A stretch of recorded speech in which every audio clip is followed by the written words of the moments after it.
Beaches like this. Serene, tranquil waters like this. Copious amounts of food like this. And a ship just like this. We've just spent 14 nights sailing around the Eastern Caribbean aboard P&O's newest ship, Arvia. Stay with us as we take you from the flight with North Atlantic Airways through Embarkation Day, exploring the ship, our first port, and so much more. It's gonna be a good one, guys, so hold on tight. Let's go!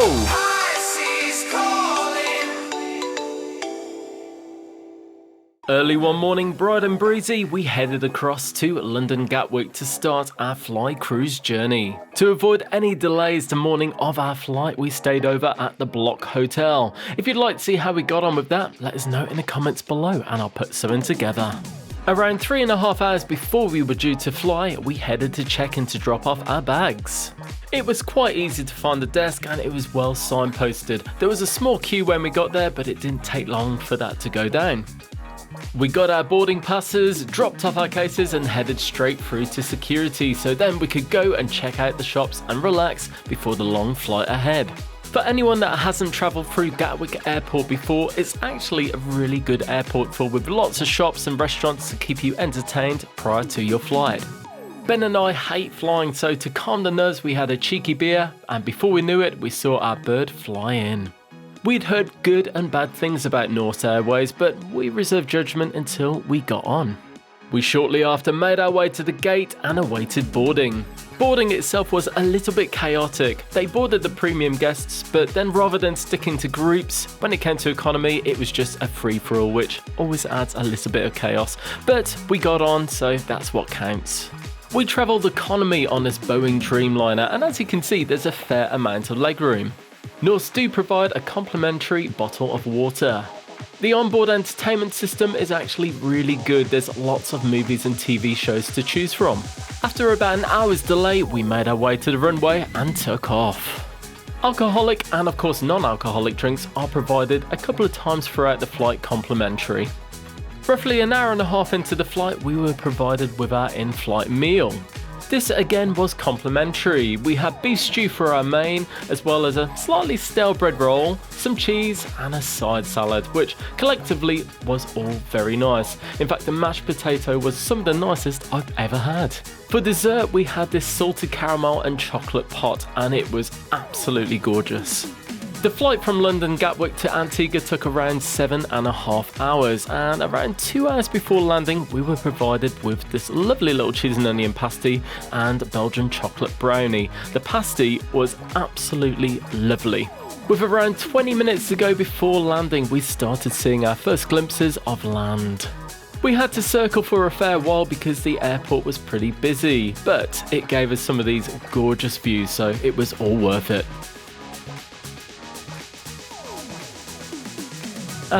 Welcome to Antigua, everyone. As you can see, the weather was absolutely gorgeous, especially after the cold, miserable winter we'd had in the UK. Now, one of the great things about P&O fly cruises is that once you drop your bags off at the check-in at the airport, you don't have to worry about them. You don't see them again until you get on board the ship. All you have to worry about is a carry-on, which, as you can see, was a bit of a struggle, but we made it work. The shuttle took around 20 minutes. When it came to checking into the actual ship, it took seconds, and before we knew it, we got our first sight of the gorgeous Arvia. Isn't she a beaut? So we are in. Yes! So we'll give you a proper tour of the room at some point, but we've literally dashed in, quickly done our muster drill, and now, I think, where are we going? Sunset bar. Let's go and grab a Caribbean cocktail. As you can see, we paid absolute attention to the safety video as soon as we boarded. We were just saying it's so good to be back on her, and she still looks and smells so new. We love this shit. See, we're being good. We're having water for our first drink with our trusty P&O bottles. Not sponsored. Vodka. Oh, Sindhu. We're seeing all the sights, everyone. And you can smell it, can't you? The fish. Before we went for a bite to eat, we had to go to the sunset bar so we could check out this absolutely gorgeous sunset. Have a look.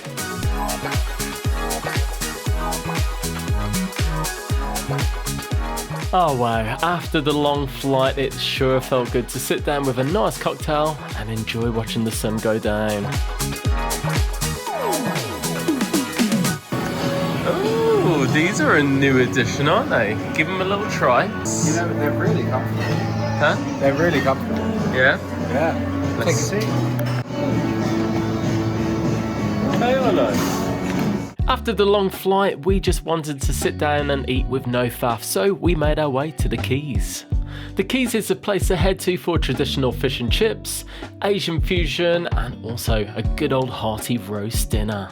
I personally couldn't resist going for the roast Yorkshire pudding with all the trimmings, and Ben, of course, went for fish and chips as well as some mac and cheese. All the food, as usual, was lovely. After that, we decided to go for a wander around and I guess remind ourselves why we decided to come back onto this gorgeous ship. Arvia seems to have so many nicknames online, such as Butlins at sea, and quite honestly, we just can't understand it because, as you can see, she is absolutely gorgeous and she's got so many great features. After the long flight, we didn't fancy a late night, so we headed back to the cabin and got some well-needed shut-eye, and a slightly rude awakening the next morning. Guys, what does this mean? What is it vibrating? I just thought we had a doorbell. Oh. Well, that was abrupt. It's not a doorbell, guys. Push it. Gosh, well, that scared the living daylights out of us. We've got up nice and early to see the sunrise in Antigua, and Ben, when he was leaving the cabin, noticed there was like a doorbell outside, so he pressed it, and yeah, everything started flashing, like there's this vibrating sound, like, oh my God, what have we done? So I think what it is, we're in an accessible room, well, a semi-accessible room, but maybe it's for people that are deaf or blind. So yeah, now we know what that does. So the big perk of coming to the Caribbean is, well, it's already warm. It's around 6:15 in the morning, and how warm is it? 24. Love this. If you can drag yourself out of bed, early morning at sunrise is one of the nicest times aboard a ship. You see it at its quietest. Everywhere is nice and calm, tranquil and serene and clean. It was also nice to get a nice bird's eye view of the port, as we'd never visited Antigua before and we were very excited to check it out. One of the best things about any cruise is catching a beautiful sunset and, in this case, a gorgeous sunrise. How gorgeous was that? Amazing sunrise. One intro. Beautiful. Wow. Well, let's go and get some brekkie and some coffee, and then we'll explore this beautiful island. So for brekkie this morning, we're going to head to the Keys. Particularly if it's a port day, the Keys is an ideal place to go and grab some breakfast.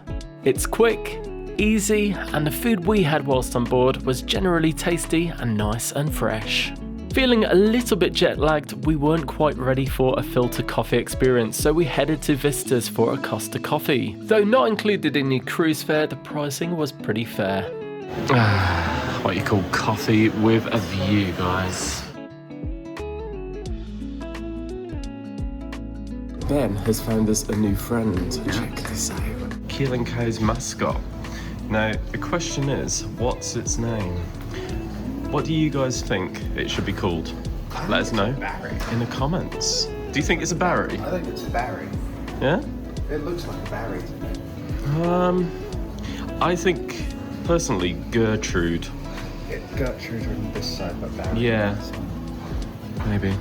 Let us know in the comments, guys. It appears we've been joined by Norwegian Gem in the port today. So we are now off to do the Beach Express by boat. Yeah. Yay. You Jolly, excited? Jolly Bay, Jolly Beach. I think that's the one we're going to go to. Jolly. We're just going to see what happens because you can go to Dickinson or Jolly. Yeah. And we want to go to Jolly. So let's see what happens. Are you beach ready? I think so. I am. Let's go. For any cruise newbies out there, before you disembark a ship, always make sure you know what time all aboard is, because if you're late for the ship, it's not going to wait for you, and that would be a bad thing. In this instance, we didn't have to worry too much because we had paid for an excursion with P&O Cruises directly. The perk with booking directly with the cruise line is, if the excursion happens to run late, the ship will wait for you. But if you book with a third party, then if it runs late, they don't have to wait for you and they're likely to leave unless they can wait a little longer for you. The downside to booking directly with the cruise lines is generally they are a fair amount more expensive, but it does give you that peace of mind knowing that if things do run late, no matter what, you're going to be able to get back on the ship and enjoy the rest of your cruise. Rather annoyingly, we booked this water taxi because the description at the time of booking said that you could either go to Dickinson Bay or to Jolly Beach, and we wanted to go to Jolly Beach, but when we actually got to the depot, they said no, unfortunately this water taxi will only take you to Dickinson Bay, which is a little bit annoying, but we'll tell you a little bit more about that later on. As you can see, Dickinson Beach is absolutely stunning. Now, if you're coming here via water taxi, as you can see, you do need to take a ladder down onto the shore, so bear that in mind if you have to be mindful of accessibility. Now, the busiest part of the beach is where they drop you off in the water taxi, and it is worth walking down towards this little tiki bar that you can see in the sea. It is generally a lot quieter. As we made our way down the beach, the clouds started to part, and before we knew it, it was nothing but blue skies ahead. We rented 2 sunbeds for $30, which also came with Wi-Fi. There was also this very cute bar and grill, and both the drinks and the food were pretty reasonably priced. We found that most ports, if not all ports that we visited, preferred to use US dollar. Okay, so we are going to go for a little swim over to the little tiki bar. Well, I'm going to see how deep it is first. Woo. Although a little bit cold when you first get in, the water was absolutely gorgeous. Now, when you swim out to this little tiki bar, it does get deep. So if you're not a great swimmer, I wouldn't recommend doing it. The bar itself is so cool. As you can see, it's pretty unique being right in the middle of the ocean.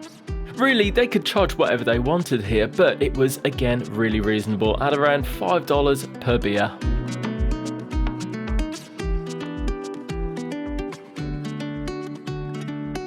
How was that? It was good, really enjoyed it. Yes. We did find out as we were leaving though, you can get a land taxi here for $5 per person. Yes. We paid $30. Yeah, and the problem is we're actually tied to a time as well, so we have to leave now. We're heading to the water taxi, it's 12:30, whereas if we just got a land-based taxi, we've already paid for our sun lounges and we could have just stayed there all afternoon if we wanted to. So yeah, one of those things, we live and learn. That we do, and yeah, if we were going to do it again, I think we'd definitely do it via taxi, but everyone likes a little boat ride, so it wasn't all bad. Now, my sister tried to do this, and she went early afternoon, and there weren't any water taxis available, so if you do want to go via water taxi, make sure you go to the dock in the morning if you haven't booked with P&O Cruises directly. If you haven't booked an excursion, do be careful because apparently the waits for the return boats can get pretty hefty at around 90 minutes in some cases, so don't get caught out. The boat trip itself takes around 20 minutes, and as you can see, you get some really nice views of the ship that you're sailing on.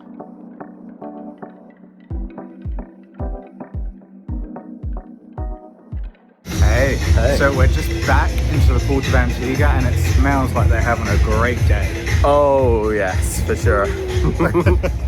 Anyone that's a regular to our channel will know that we are partial to a cheeky cocktail every now and then, so we headed over to the Rum Runners bar. If you can't see it when you get off the ship, you'll definitely hear it. The music is very loud and it creates a really fun atmosphere. We had a couple of drinks here and they were a little bit pricier, but both the cocktails were really nice, especially the Rum Runner.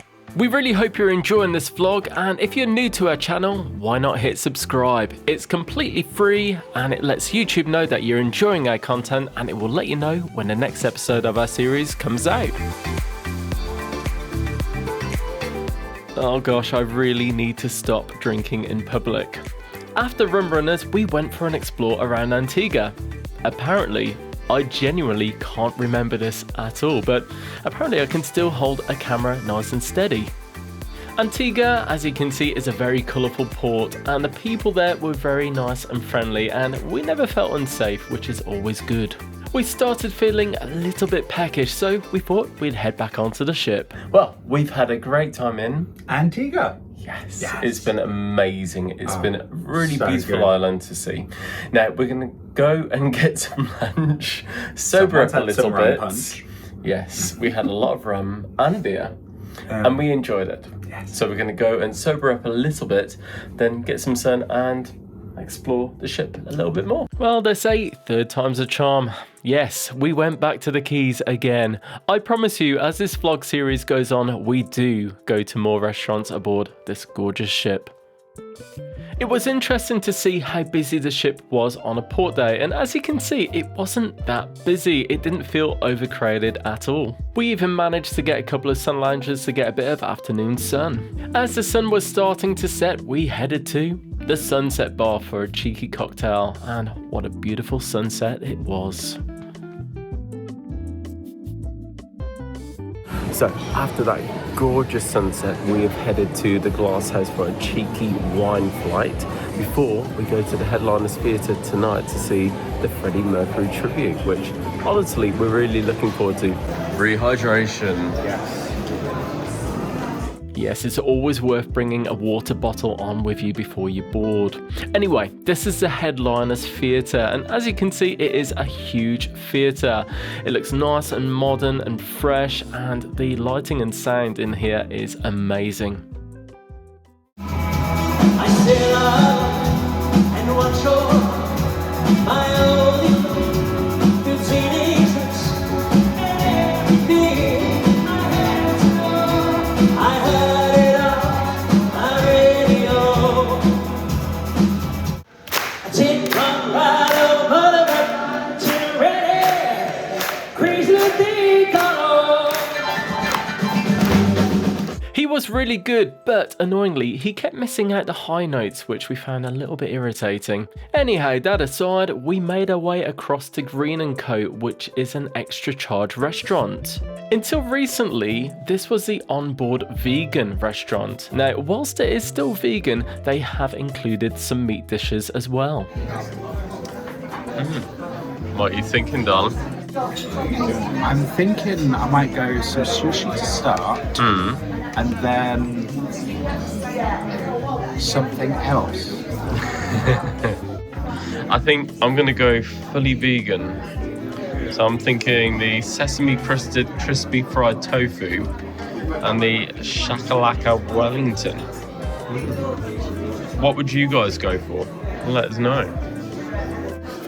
So different to last time, they now have like meat options, which is great for us. But don't worry, if you are vegan, they still obviously have the full vegan menu as well. I'm going to be very naughty and go for the meat selection. So I'm going to try the chicken yakitori, and then I'm going to go for the lamb massaman curry. I'm going to go for the sushi to start, which is a main, but I'm going to have it to start. And then I'm going to go for the shakalaka Wellington, which is a vegan beef Wellington. Not vegan, but I had it before and it was really good, so looking forward to having it. So here's my chicken yakitori starter in all its glory. I really enjoyed this. It was very light, but very tasty. Here's Ben's sushi. He said it was alright, but it didn't wow him, so he wouldn't order it again. At the last second, I changed my mind and went for the beef wang dang, and it was nice, but it was very fiery. And here's Ben's chakalaka Wellington, and this was really tasty. I tried a bit myself, and it was gorgeous. We're not massive fans of desserts generally, but we both decided to try the chocolate earth plate and just share it, and it was gorgeous, and quite honestly, we could have had one each. Oh, good morning. It's our first sea day. So we are up bright and breezy at 7 a.m. because we've heard the sunbeds go very quickly, and because we want to spend a fair bit of time in the sun today relaxing. We want to get a nice prime spot, and we're hoping for the beach coma, so let's see how we go. Once we've settled in, we'll go around and have a look around the ship so we can give you an idea of how quickly it fills up.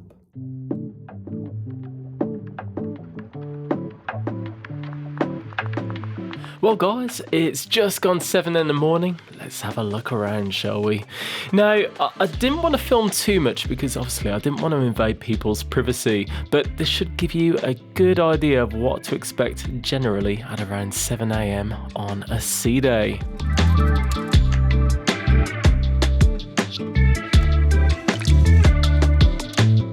Well guys, we've settled for the sun terrace and it looks lovely, but it's honestly, it's horrifying to see how many people have reserved beds already, and pretty much, well, most of them are empty. They're just covered in towels and people have just reserved them, and quite frankly, God knows when they're actually going to actually use them.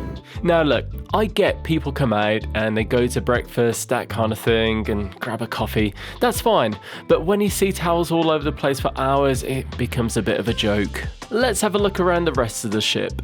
See, there are actually loads of beds left, but it's just, if you're a little bit more finicky, then you might be disappointed if you leave it too late. Basically, any bed that's by the window pretty much is already gone. But it's just a little bit annoying when you see loads and loads of beds covered in towels, but people have just reserved them, and quite honestly, they're probably not going to come back for a few hours. So, yeah, it's just one of those things that the pool area is nice and quiet this time in the morning. If you're not bothered about lying down, there's loads of seats down here.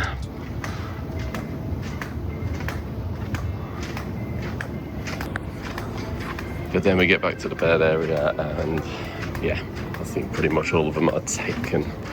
If you wanted a lounge by the pool, forget it. They were all gone. Right, enough of that. I'm going to go to the buffet to get us something nice and light to eat to start the day. In the past, we've spent 16 nights on this ship and I'm still getting lost. Found it. Oh, this is a good opportunity to show you around the Horizon Buffet. Now for breakfast, you get the usual staples, you know, your full English items, fruits, some nice cured meats, cereals. Honestly, anything you could really want for breakfast. There we go. That's what I went for in the end. Just a few little bites. Probably a little bit too much, but there we go. Now, I've got to try and find Ben. I've done so much walking around just to see what's going on with the deck chairs. I can't actually remember where I left them, so wish me luck. Alright, I think we went up here, so let's have a look. Hang on, this doesn't look right. Nope. Which way is the sun? Okay, I think we're on this side. Let's have a look. I've genuinely lost them. I can't remember where we were. It's getting to the point where I might have to look through the footage and try and work out from there where we were. Now, I remember walking here, so let's try up these stairs. Okay, to me this looks a bit more familiar. I think. Let's walk through here. Finally, I found him. Well, whoever said it was always sunny in the Caribbean in February told us a big lie. Look at this, it's currently raining. Now, being British, we do have to moan about it a little bit. It's what we do, and I don't mind that. It gives us something to talk about. But yeah, hoping for some sunny skies very soon. So we've actually come into the toilet to come and shelter because it is absolutely tipping it down. Oh dear.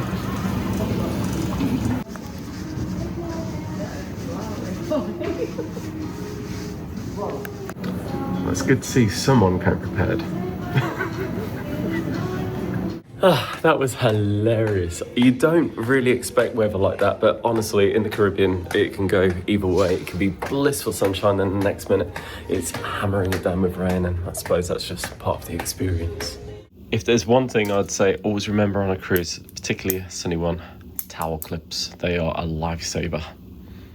definitely see some blue skies. Let's get back outside. There we go, the sunshine's coming back now. Look what Ben just brought us back. Hero. You enjoying the sun? Yeah, are you? Yeah, it's gorgeous. It's very warm though.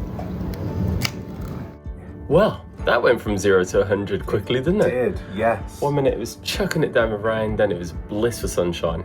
Now, because it was our first sea day, we decided to come in at 12 o'clock because we were both getting pretty hot and a little bit burned. So safety first, so exactly. We're just gonna have a look around the ship, aren't we? Chill out, do a few bits and bobs and see what we get up to. So stick with us.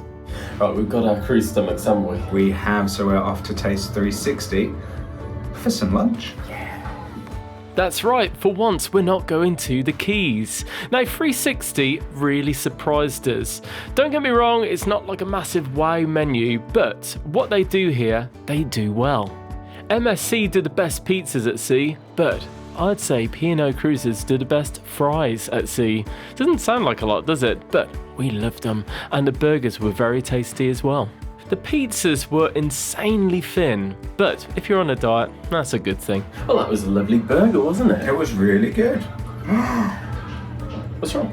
My nose is so burned. It's fine. It'll chill out. It's fine. Well, just to cool down on that, we're going to go to the shops and see if there's anything we fancy. Correct. Well guys, if you're into your shopping, you are going to be right at home here on Arvia. They have a really good selection of shops, and the key difference here is what we've noticed on several cruise ships is most of the shops tend to be geared more towards women. On Arvia, there's a really good selection of shops available for men as well, which is great to see. Varying from clothes, aftershave, perfume, jewellery, watches and a bit of ship merch, there is lots available and at really good prices as well. The aftershave was particularly cheap, and when you've got posters like this, what's not to like? Another thing I really appreciated were the attendants. They were really helpful but not pushy, which is really nice. It's worth noting for anyone that's new to cruising that the shops are only ever open when the ship is at sea. Same goes for the casino as well. The shops on board tend to have a lot of sales, and they have a special area where they tend to get rid of a lot of end of line stuff, so it's always worth having a look around there if you want yourself a good deal. So when on holiday, I don't really head to the gym, I just go for a swim, so that's exactly what I'm going to do. Go for a quick swim, as long as it's not too busy, maybe hit a hot tub while Ben goes to the gym. You'd have thought after 15 cruises, I'd have learned that on a sea day, especially on a busy family ship, there was no chance of me doing any swimming in any of the swimming pools. As you can see, they were all pretty busy, so I retired to a spa pool. The tubs were lovely and warm, clean, and of course they had great views.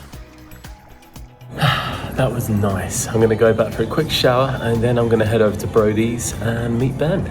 Brody's is the onboard pub, so if you like your lagers, ales, everything like that, it is the place to go. And of course, if you like your sport, they regularly show games there as well. I love that the bar menus aren't too samey, they tend to have variations on cocktails from bar to bar.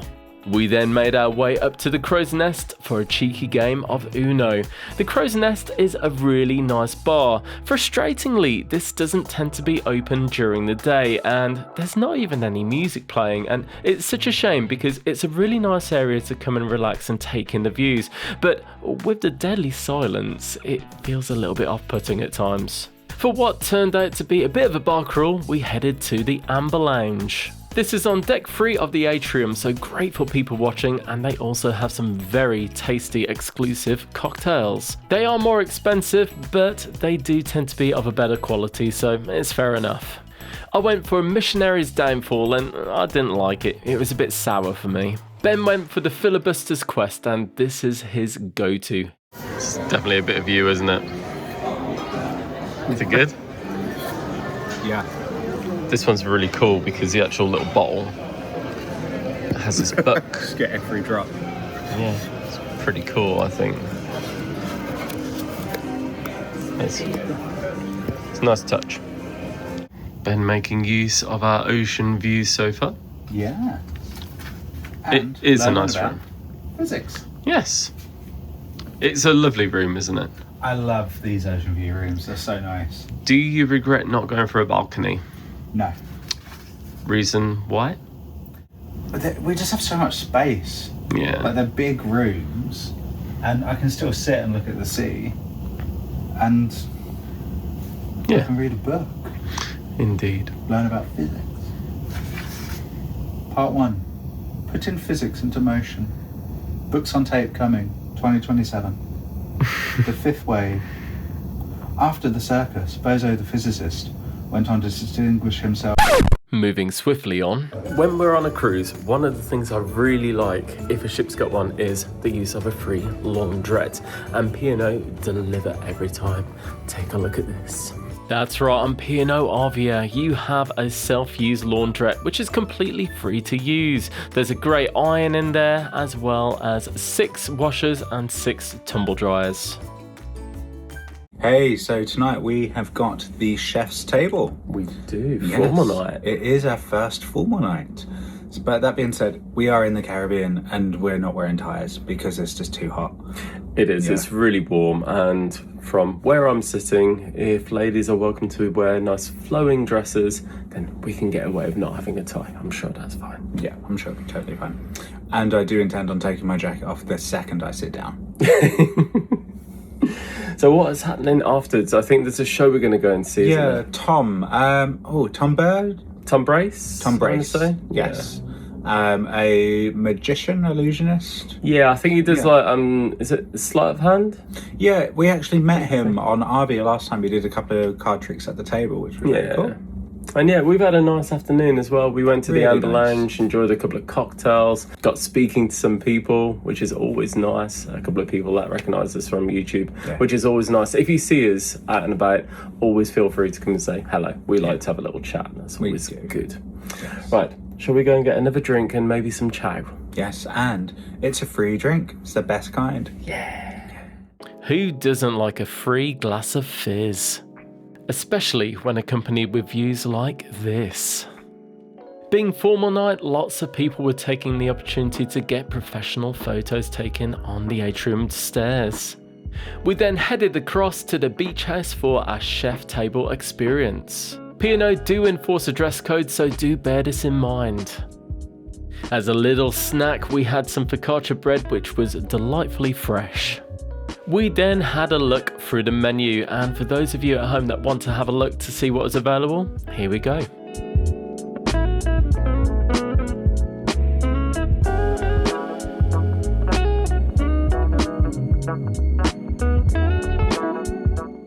What would you have ordered? Answers on the back of a postcard, please.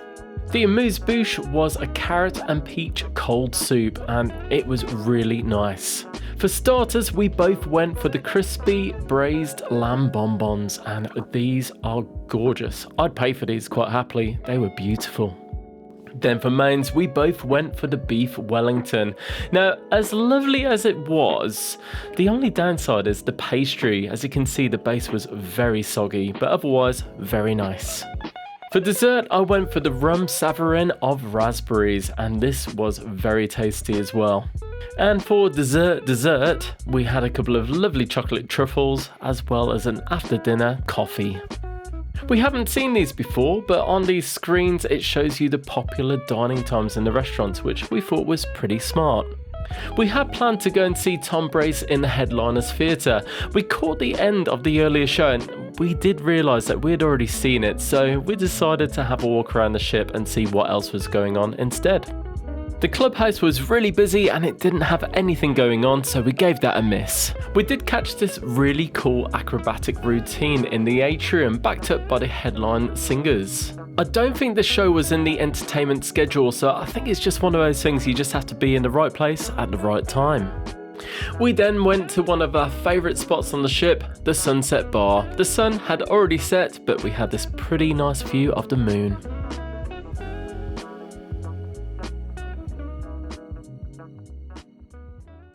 We are just on the sail into Grenada, and because we keep waking up so early, we're still kind of on UK time, we decided to get up and check out the sunrise. Well, as you can see, it was looking a little bit stormy over Grenada, which was a little bit worrying as we had a beach day planned. But that's the Caribbean, you can never predict the weather.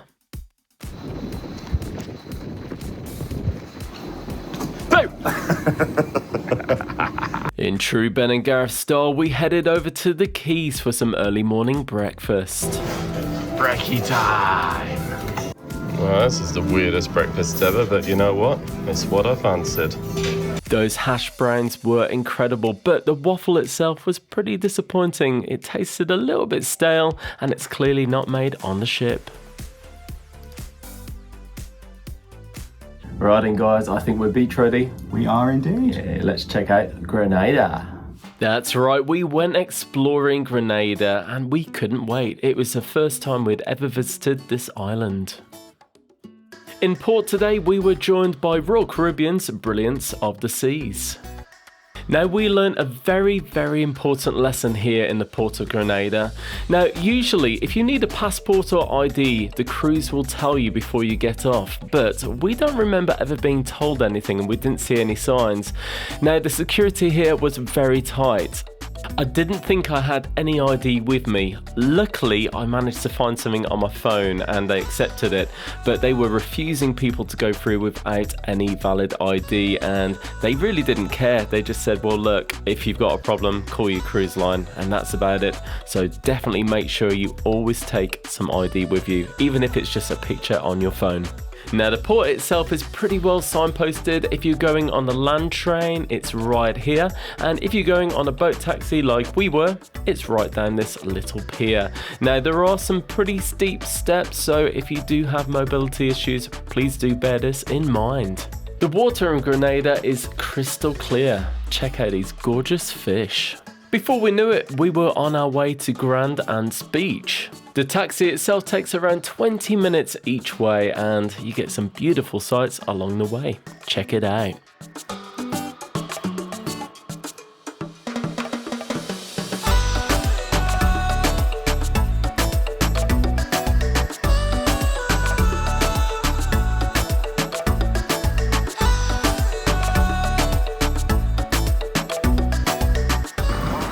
And there we go. Let's check out this beautiful beach. Look at that. Now, as soon as you get off the pier, you have vendors waiting for you because there's lots of lounges and they will take you to the best one that they've got. The boat taxis come back and forth all day long, so that's no problem. If you fancy a drink, there's plenty of people walking past that will help you out. Just don't forget to give them a tip. How inviting does this look? Well, let me tell you, it was actually freezing cold, but we saw some beautiful fish. Let's have a look.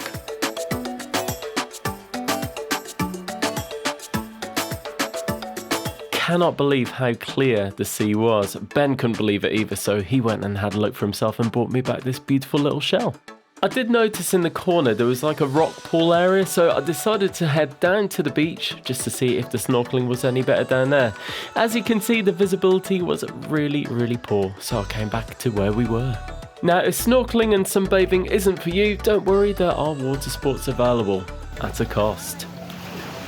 After all of that snorkeling, I started to feel a little bit thirsty, so I headed over to the bars.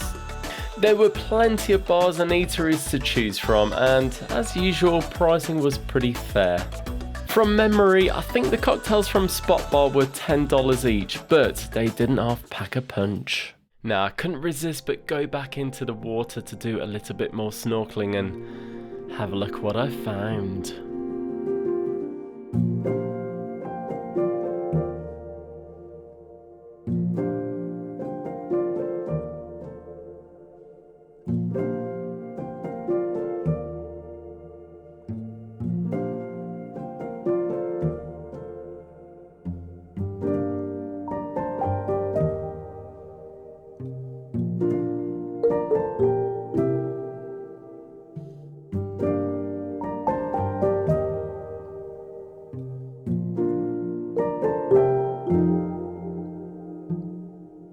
It was absolutely magical to see, and that is the exact reason why we always go snorkeling. As much as we really didn't want to leave this gorgeous beach, we had to, so we made our way across to the pier to pick up one of the boat taxis.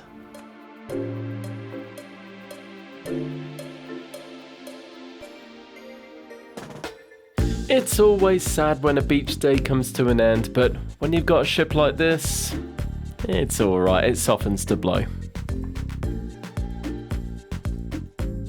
I've decided I want to move here. Can we move here? Yes. Can we?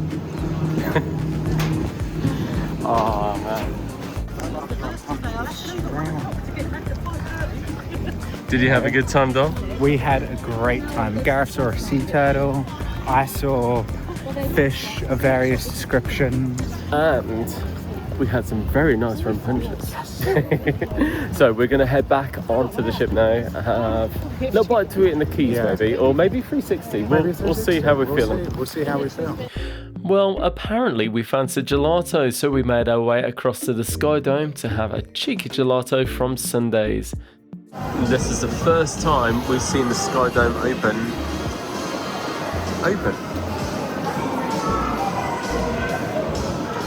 So I've just got back and we have some swans. Look at them, they're so beautiful. Yes, right, we are starving, so I'm gonna go and get some food. See you soon, bye. It's amazing. We feel like we put a whole bottle of sun lotion on and we are still burnt to a crisp. So it just goes, when you go to the Caribbean, it doesn't matter how good your skin is or how good your skin you think is when it comes to the sun, make sure you lather up as soon as possible. And if you go in the city, make sure you double up, if not triple up, because you will burn. We had the best day at Grand Anse Beach today. We are now heading to the 6th Street Diner for some evening chow. And after that, let's see what happens. I always forget this is a thing. So they make their own rum on Arvia. And it's tidal rum. And you know what? It's actually really nice. So it's worth a go if you're into your rum. And Anderson's is a really nice bar if you like your gin especially. It's nice and moody. Let's have a quick look. It's really funny because it's still really light outside, but because they've dropped the lighting, it makes it look really dark and moody in here. A really nice little bar. And this is another thing we want to check out. So this is Ocean Studios, which is the onboard cinema, which, you know what, it's pretty awesome. I mean, the fact that they've even got a cinema on a ship still blows my mind, but it is really, really nice. I am actually stalling because Ben isn't quite ready because he's really sunburnt, so he's just adding some extra moisturizer. But while we've got a sec, let's see if this is nice and quiet so I can show you inside. Yes, there we go. So this is the cinema, and yeah, as you can see, it looks very much like a normal cinema. The sound quality in here is actually really impressive. It's quite good, and as you can see, it's a pretty big screen. When we did the transatlantic, we came here a couple of times, and as I say, it's quite impressive. It's good sound, good vision, and on a sea day, it's a really nice place to come and just kill a little bit of time if you can't be bothered doing anything else. Okay, enough stalling, let's go and get some chow at 6th Street Diner. 6th Street Diner is a fantastic venue. Well, normally anyway. Alright, so while we wait for Ben, let's have a look at this menu. Now, one of the things that we really loved about 6th Street Diner last time is that the menu changes fairly often. So if you come here a few times, all being well, you should get a decent selection. And it looks pretty good to me. And look who's back! Yay! One of the things we really like and really appreciate about 6th Street Diner is, well, the aesthetic of the actual restaurant itself and all the branding. They've really gone to town with it. You can request a song on the jukebox, but it does cost you £1.50, which honestly, P&O, I think that's a little bit stingy. Anyway, enough moaning, here comes dinner. For starters, I went for the barbecue pulled pork bonbons, and they were very tasty. As you can see, Ben went for the prawns, and I'll let him tell you about that in a moment. We also shared some monkey bread, which was nice, but it could have done with a bit more cheese. For mains, I went for the Philly cheesesteak, which it was alright. It was a little bit bland, to be honest, and the steak was a bit chewy. For Ben's main, he went for the all-American hamburger, which overall he said it was really nice. So what did you think, darling? Swing and a miss for me. They served me my prawn cocktail and the shrimp hadn't been decooked, let's say. So it was kind of gross. I had to send them back for obvious reasons. Yeah. How about you? It was alright, a little bit bland. Yeah. But anyway, let's go and see what's happening in the ship. See, we're trying to be good guys, we're rehydrating. We started feeling pretty tired, so we decided to have an early night. Honestly, we kind of feel a little bit miserable because we always go to bed so early. What are you guys like? Are you early to bed, early to rise, or are you night owls? Well, guys, we're back in St. Lucia, and it doesn't look too shabby. Not the best view. Let's take it outside and show you properly. Well, believe it or not, guys, we headed to the Keys for breakfast. I promise you, in the next vlog, we'll go to the main dining room instead, just to mix it up a bit. Now, if you ever need a pool or beach towel, they are available completely for free in this Sky Dome. Of course, you do have to return them at the end of your cruise, but here they are in all their glory. This morning, we'd woken up in St. Lucia, so towel ready, we headed outside to check out what St. Lucia had to offer. Good old St. Lucia. I think out of all of the cruise ports we've visited so far in the Caribbean, St. Lucia is the prettiest one of them all. Lots of beautiful trees, plants, shops, it's got everything. Today's plan was to grab a taxi and head to the beach. But the cruise port's only cash machine was broken, so we decided just to walk instead. Vigie Beach is roughly 40 minutes away if you're walking, and whilst it's not the most scenic walk and it's pretty polluted with all of the road traffic, it's not too bad. We did see this awesome view of a plane taking off. Eat your heart out, Mayo Beach. Really love seeing these random horses just dotted around by the roadside as well. They're gorgeous. There is a P&O excursion you can do here at the Stolen Time Hotel. We thought it was a little bit pricey for what they were offering, but this is where it is. And gosh, how gorgeous are these little dogs? Oh, we're missing our girls so much. No beaches on St. Lucia are private, and this was no exception. So this is Malabar, and if you go further down, then that's Vigie. We decided to head down the beach to Vigie Beach. We did this because Malabar Beach has the Stolen Time Hotel, and we guessed it might be harder to get drinks from there because it might be a little bit more exclusive, and assumed there'd be more bars down here, and luckily we were right. In case you ever need it, there is a cash point here at St. Lucia Airport. We stumbled across this really gorgeous little beach bar called Jackie's, and would highly recommend it. In fact, we spent all afternoon here. As you can see, it did start to belt it down with rain, so we were very, very grateful for the shelter. As you come to expect in the Caribbean, they had a great selection of rums and beers here at Jackie's bar. So we just got some food from over here. Yeah, you excited? Yes, we went for that was extreme zoom there. What did we go for, sorry, darling? jet chicken with mac and cheese on the side. Let's check it out. Take a look. Take a look. If you know, you know.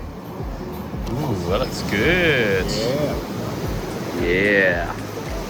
So it wouldn't be a beach day if I didn't go and see if there were any turtles. Let's have a look. Well, as you can see in just a few moments, there was barely any chance of that happening because the visibility was so poor. That said, it was still a beautiful beach just to splash around and enjoy the surf.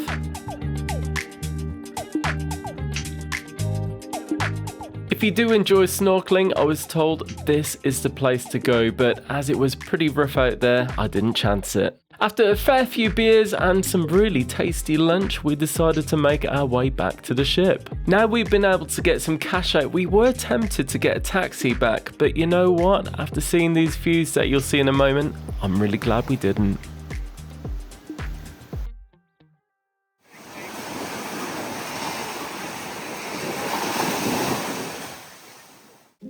Whilst being in the Caribbean, of course everyone takes in all of the natural beauty, but also there's subtle reminders that unfortunately it's not always sunshine and rainbows. Today we were joined in port by Marella Explorer. We've never tried Marella before, should we give it a go?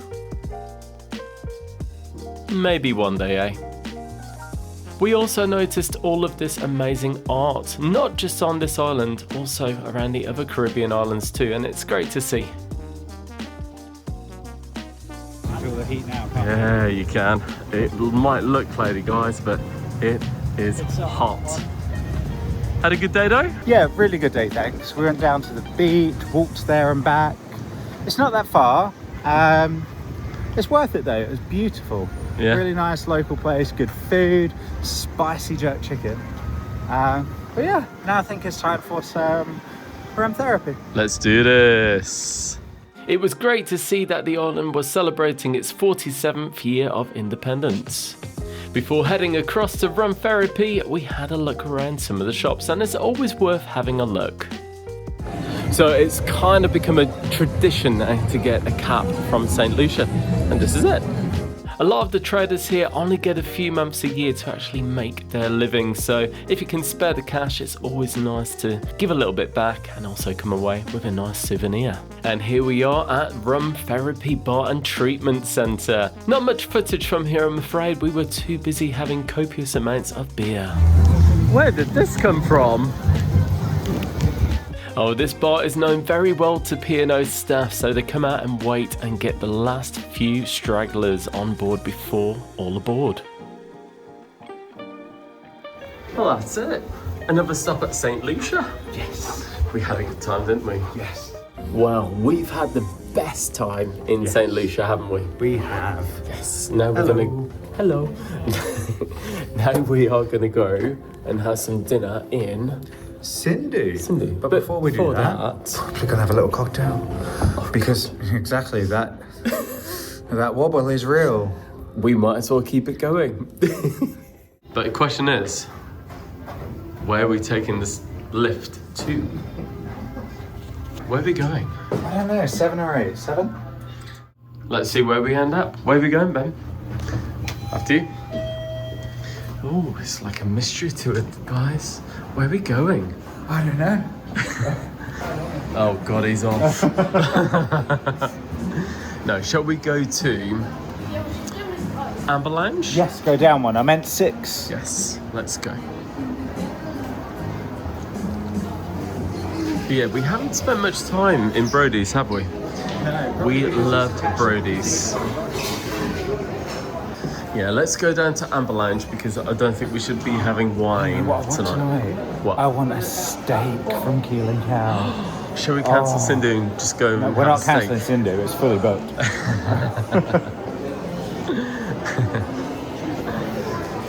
Well, you're just coming along for a walk with us, guys, so apologies if this is a little bit boring, but, well, quite frankly, we've been drinking all afternoon.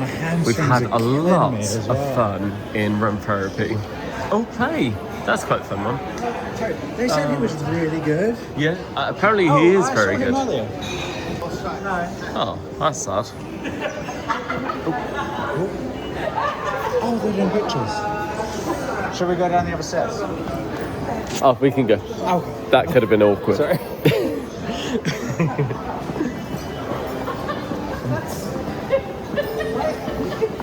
Sorry. I was gonna say, that could have been very awkward. Yeah, it's fine. So, this is Swashbucklers. It doesn't look appetizing, I'm not gonna Oh lie. my god, it's so good. It's so good. It's really good. Yeah? Filibuster's Quest was my jam. This is now my jam. Yeah. Yeah. So, next we are going to one of our favourite places. Sindhu. Sindhu. Sindhu. Just in case you didn't get what we said, it's Sindhu. And we are, yeah. We'll go after. Now, this is Sindhu. Oh, here's the menu. We'll show you it properly inside. Oh, and they've got new exclusive drinks. Oh, they are new. Ooh. Maybe. Let's see how we get on, guys. Well, after all of those afternoon beers at Rum Therapy, we weren't really in a state to be able to take you through the meal live. So I'll go ahead and narrate over the top. Now, here's a good glance at the menu just so you can get a feel for what they offer. Essentially, it's an Indian cuisine restaurant, but there is a little bit of fusion to it. They have recently changed the menu and there are some great new additions, but unfortunately they've taken away some of the bits that we really liked about Sindhu. For example, with every main, in the past you used to get like dal, rice, naan bread, that kind of thing, and now all you seem to get is a bit of rice, which is a shame. Anyway, this is the Sindhu Asha, which honestly I didn't rate too highly. As part of the meal, you do get a very small portion of poppadoms and chutneys. Nice, but as usual, a small portion. For starters, I went for the Chettinad Kozi chicken. The flavours were great, but I forgot the chicken was served cold, so I didn't really like that side of it. Ben went for the Goan pork, which he really enjoyed. It's very tasty. I tried a little nibble too. Along came the mains and I was a little bit of a wimp and I went for the chicken korma, which again was very, very tasty. And for Ben's main, he went for the showstopper. So this is the Sindhu selection. You did have to pay an extra £5 supplement if you wanted to go for this one. It included chicken korma, lamb rogan josh, cod fillet, pilau rice, onion bhaji, naan bread, and also a cucumber salad. I was very envious of the onion bhajis, so the waiter very kindly added a little side dish just for me. And here's a look at the desserts menu. I went for the bundi laddu, which essentially is a cheesecake, and this was absolutely gorgeous. One of the best desserts I've ever had. Ben went for the chocolate textures and he wasn't blown away from this at all. He said it was alright, but nothing particularly special. Overall though, we really enjoyed this meal, so much so that we actually booked in for an extra night. Was the second sitting as good? Well, you'll have to wait and see. The following morning we got up bright and early because we wanted to head to the beachcomber in order to get a sunbed. We managed to get a couple of sun lounges where we wanted them, but honestly it still astounds me. 6:30 in the morning and it's that busy. It's absolutely crazy, but as the old saying goes, if you can't beat them, join them. Right, I went back for some towel clips because it is pretty breezy out there this morning and I've got a few other bits to keep us entertained, and then I think I'm going to go to the buffet to get some light breakfast for us.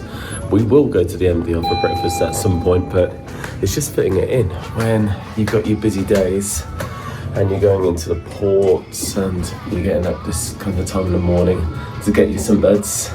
It's hard to get a spot in the NDR. Oh, it's not all bad though. You do get beautiful views like this, a chance to sit down and enjoy a nice morning coffee, and also we noticed these guys out on these boats. They are crazy. Look at the waves. What are they doing? As promised, I headed across to the Horizon buffet. We didn't fancy anything too heavy, so I just brought back some Danish snacks.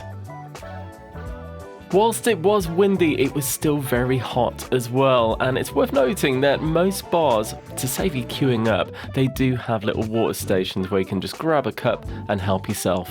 And of course there's always swimming pools where you can take a dip just to cool down.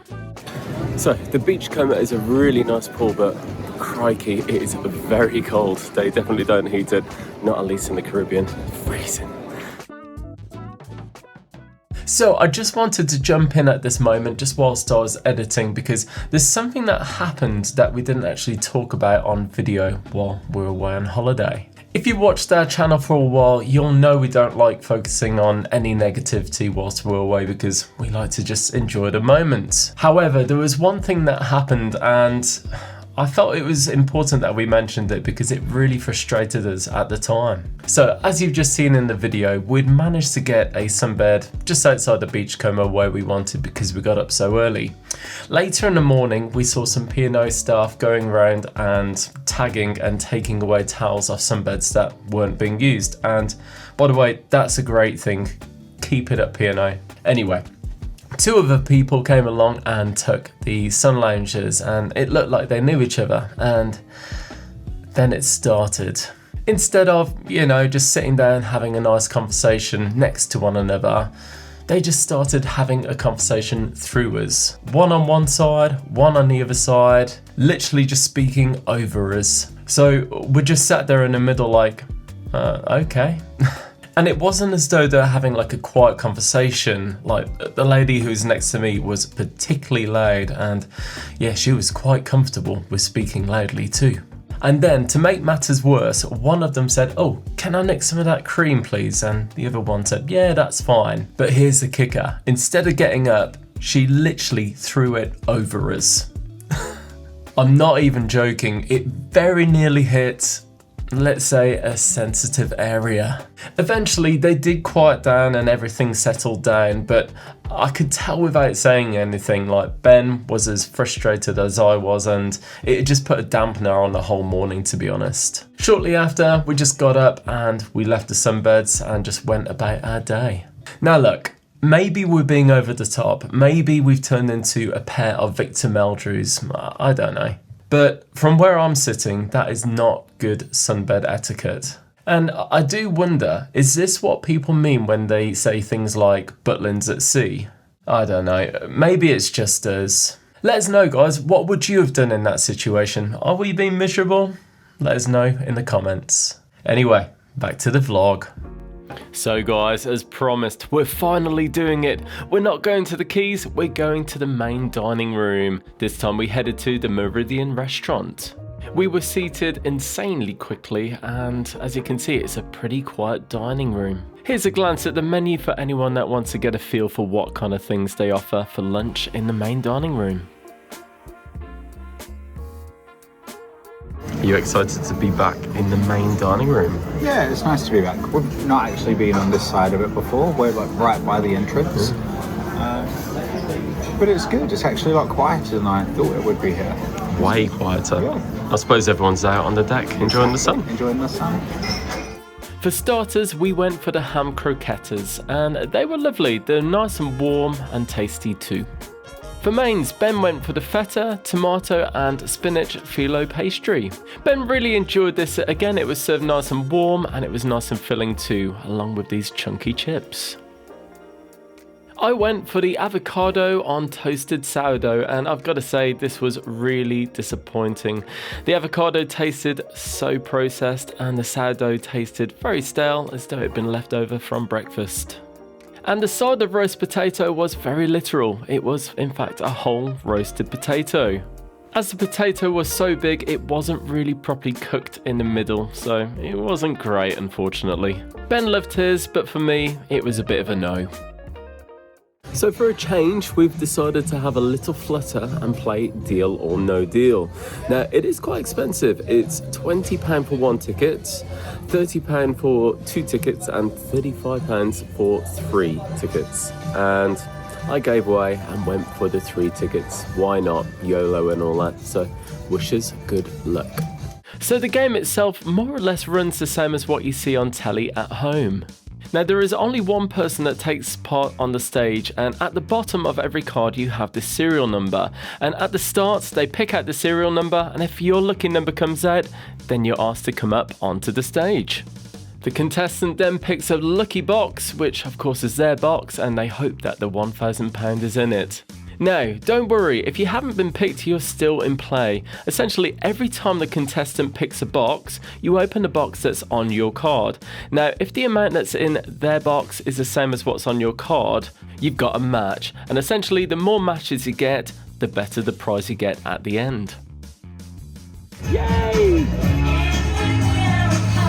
We had 3 winning matches, so we won a bingo package. Woohoo! There is one other way of winning big on the game, so I'll tell you more about that later on in the series. Anyway, as you can see, the sun came back out, so we headed to one of our favourite spots on the ship, the Sunset Bar, and we indulged in a cheeky cocktail. Can't beat a frozen margarita in the sun. Hey. Howdy doody. Thought I might find you here. You asked me to get them. Oh dear, I do love winding Ben up. So, as you can see, we had a cheeky glass of wine in the glass house, followed by an espresso martini in the clubhouse, because we headed back to play our bingo ticket that we'd won earlier on Deal or No Deal. 40, the number 40. 4 and 9, 49. So we've had a really fun afternoon. Deal or No Deal was really fun, and then because we won the bingo, we had a go there too. Well, the free tickets, as it were. We didn't actually win bingo, sadly, but we had a really fun afternoon. I'm now off to do a little bit of ironing, and then we are going to the beach house for dinner tonight, which we can't wait for. Before going to the beach house, we headed to the Crow's Nest Bar and Lounge. As you've seen, we've had a fair few drinks on this cruise so far, and we didn't go for a drinks package. Did it pay off? Find out later in the season. And to avoid missing any future episodes, make sure you hit that subscribe button.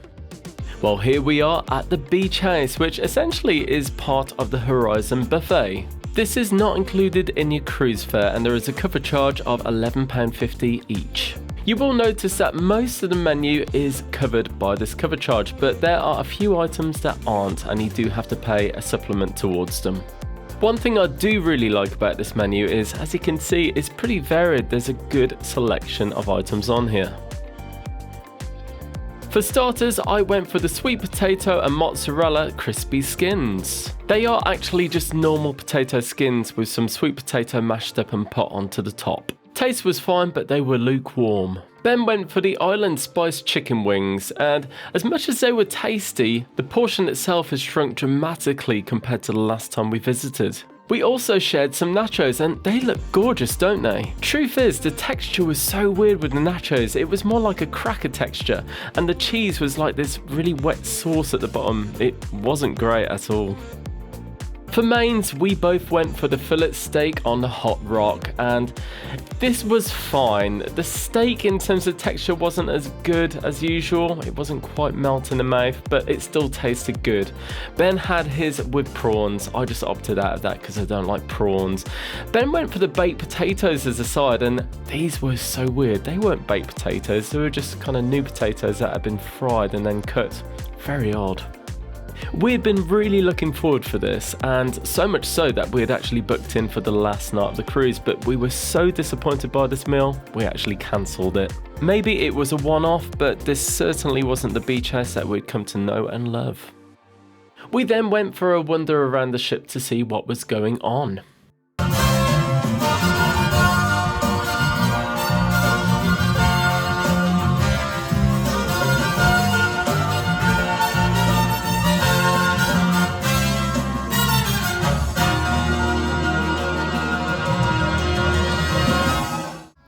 Over the last few cruises that we've gone to the clubhouse to watch Pulse, we've been left pretty disappointed, but I am pleased to say that the new team that they've got here are really, really good.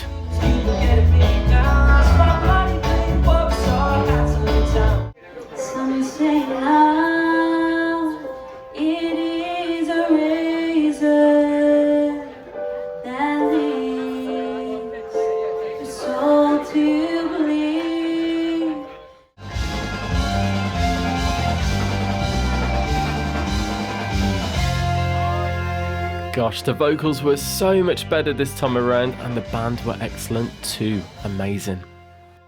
Today, rather than getting up really early and getting a sunbed, well, we definitely had enough sun yesterday, so we are going to take the time today just to explore the ship at our leisure.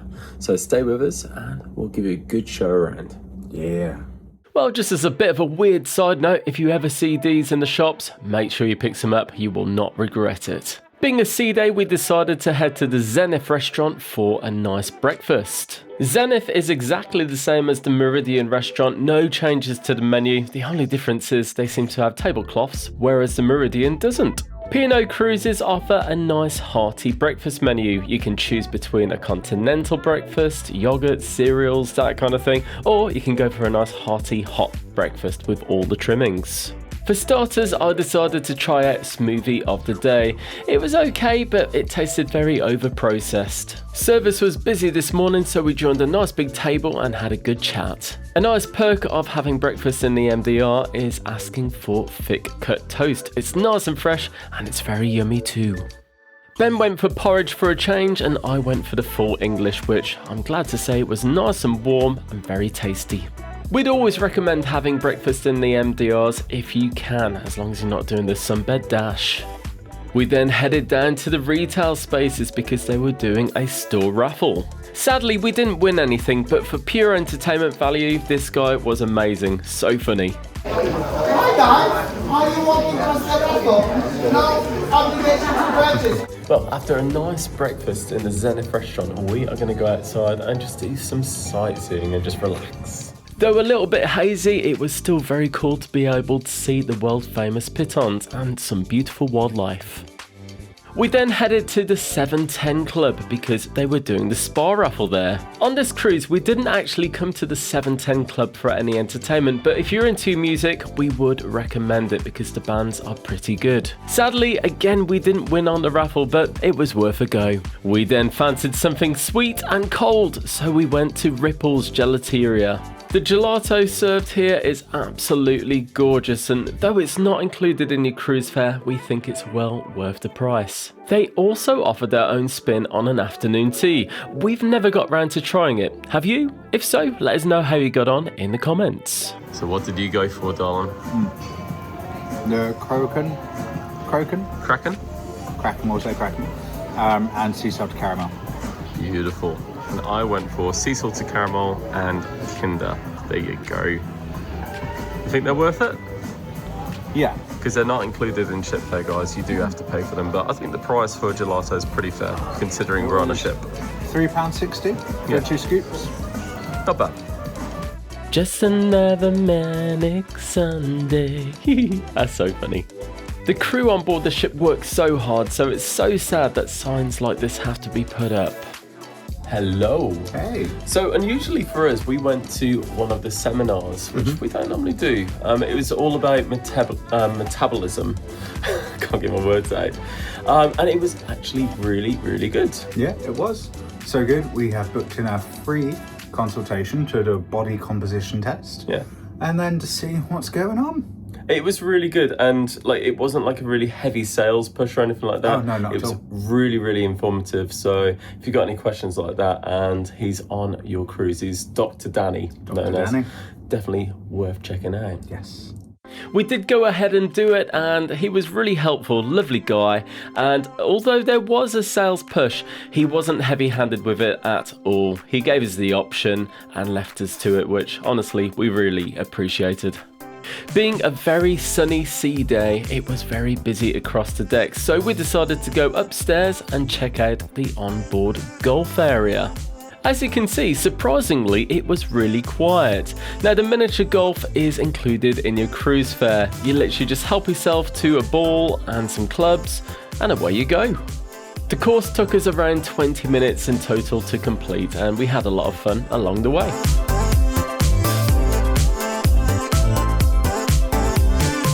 If you're into shooting hoops, well, there is a small sports court in the same area.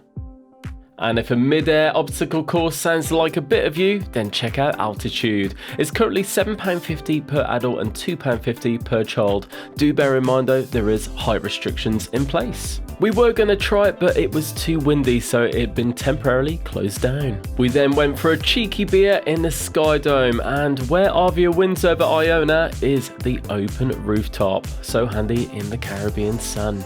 For those that wanted to escape the sun, it was nice to see that there were some activities taking place inside. Now it's time for something that we've both been really looking forward to. It's afternoon tea in the Epicurean. Of course, we'll take you with us so you can see how we get on. Afternoon tea at the Epicurean. Now, I think this is our 5th time of going to the afternoon tea here, and every time we love it. Now, whilst this isn't included in your cruise fare, we think it's worth every penny. The restaurant itself is beautiful, it's refined and elegant. We were lucky enough to be sat at a window-side table. We were so surprised how quiet it was. Normally service is pretty busy, but it was to our benefit. During the service you are welcome to as much tea as you want. If you run out, don't be afraid to ask for more. And if you prefer coffee or a herbal tea, again, don't be afraid to ask. They are only too happy to help. Now here's a glance at the menu. As you can see, you are treated to a lovely selection of treats, both savoury and sweet. A word of warning, do avoid a heavy lunch because, as you can see, there is a fair amount of food to consume. The selection is pre-selected, but if there's anything in particular that you can't eat, do let them know before you go and I'm sure they'll do their best to help. The pancetta and porcini eclairs are absolutely stunning, and the dark chocolate tart seemed lighter than usual, which we preferred. Oh, we're back to the age-old debate. Cream before strawberry? Or you can just put one on one and one on the other. Well gosh, I think we've done it. We've finally settled the debate. And this little pot of joy was probably our favourite part of the sweet selection. I don't know how, but we did manage to finish the whole thing off, so we went to the walking track to do a few laps to walk it off. So here we are back at the glass house, and we've gone for another wine flight. This time we went for, was it? Scented surprise. Scented surprise. Ben's not a fan of this one, are you? No, not particularly. It's a shame. Hello, so welcome to Formal Night Take 2. Indeed, yes. Tonight we are going back to the chef's table and let's see what we have this time. Oh, we were winning the table lottery today as we were treated to another ocean view table. But sadly our luck was short-lived, as you'll see by the end of the meal. This was our second visit to the chef's table, so you've probably seen this menu before. If you haven't, make sure you check out the earlier episodes in the series as we visited some beautiful places. It might sound weird to say, but one thing we noticed, the bread on board Arvia was better this time. It's much more fresh.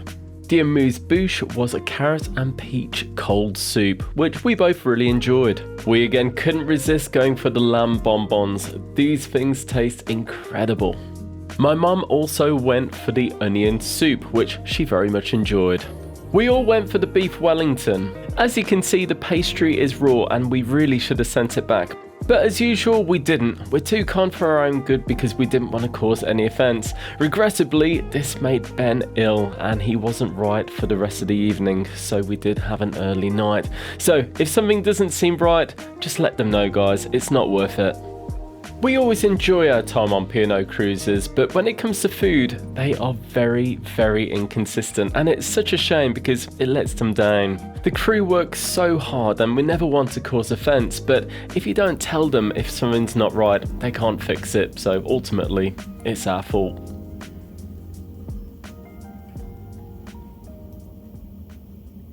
Well, good morning. We've woken up in sunny Barbados and I'm just about to head out to film the ship tour.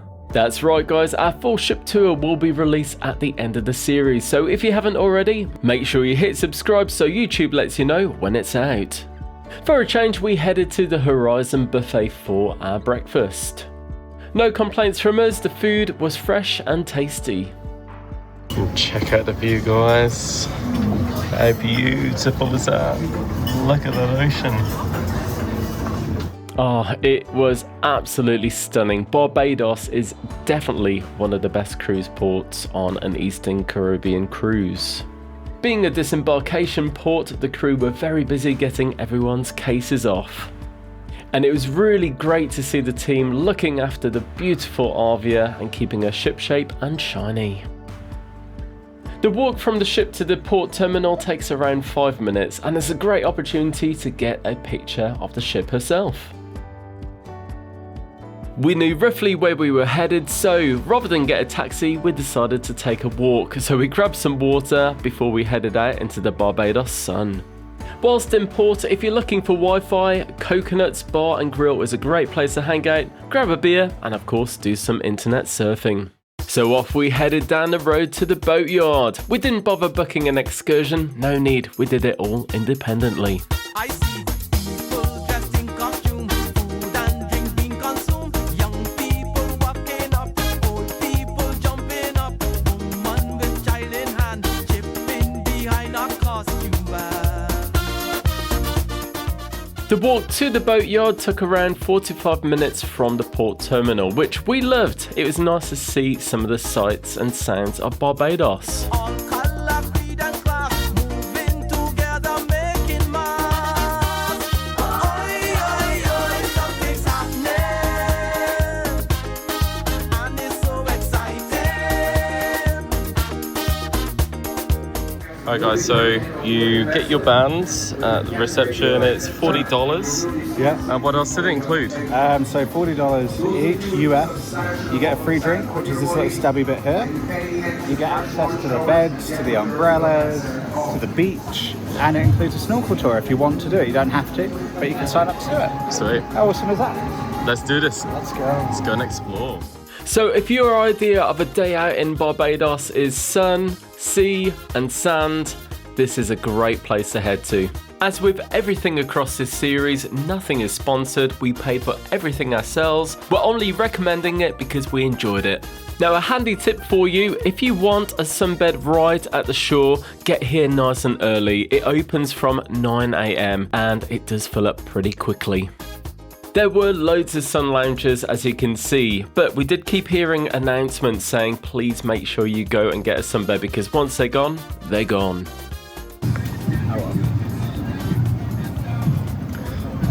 Is it good? Very good. Yeah. Complimentary. No, it's really good. The beach itself was really well kept and the sand was soft as silk. Alright, let's go and check out the seashore. We made it to paradise!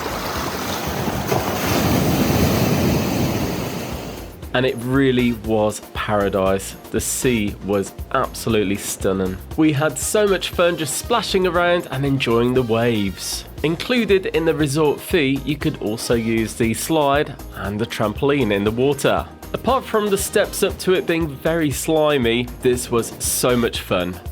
1, 2, 3.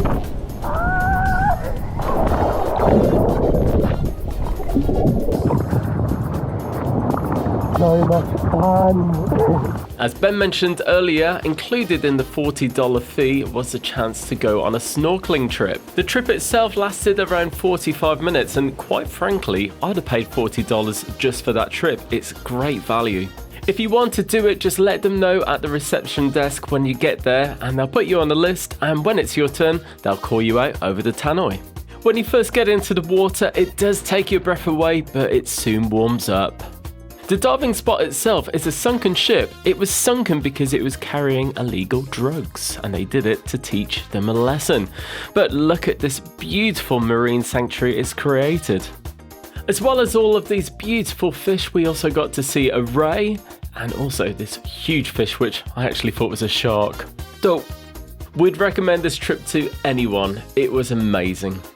If you enjoy a beer or a cocktail, head over to Sharky's Bar, and a big shout out to Darlene, she was awesome. In fact, all of the crew were amazing, we loved them.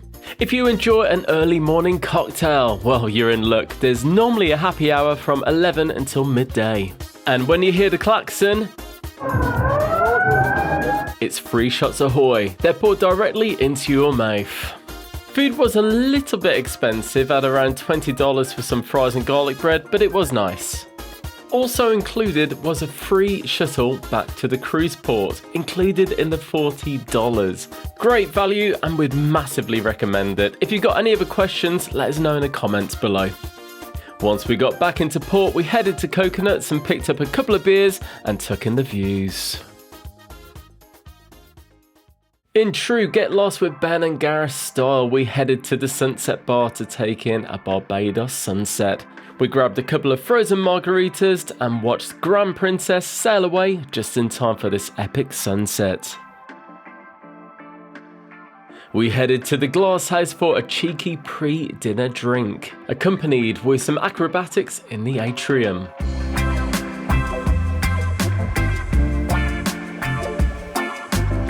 This evening we were joined by my mum and sister in the Zenith main dining room. And here's a cheeky look at what is available on this evening's menu.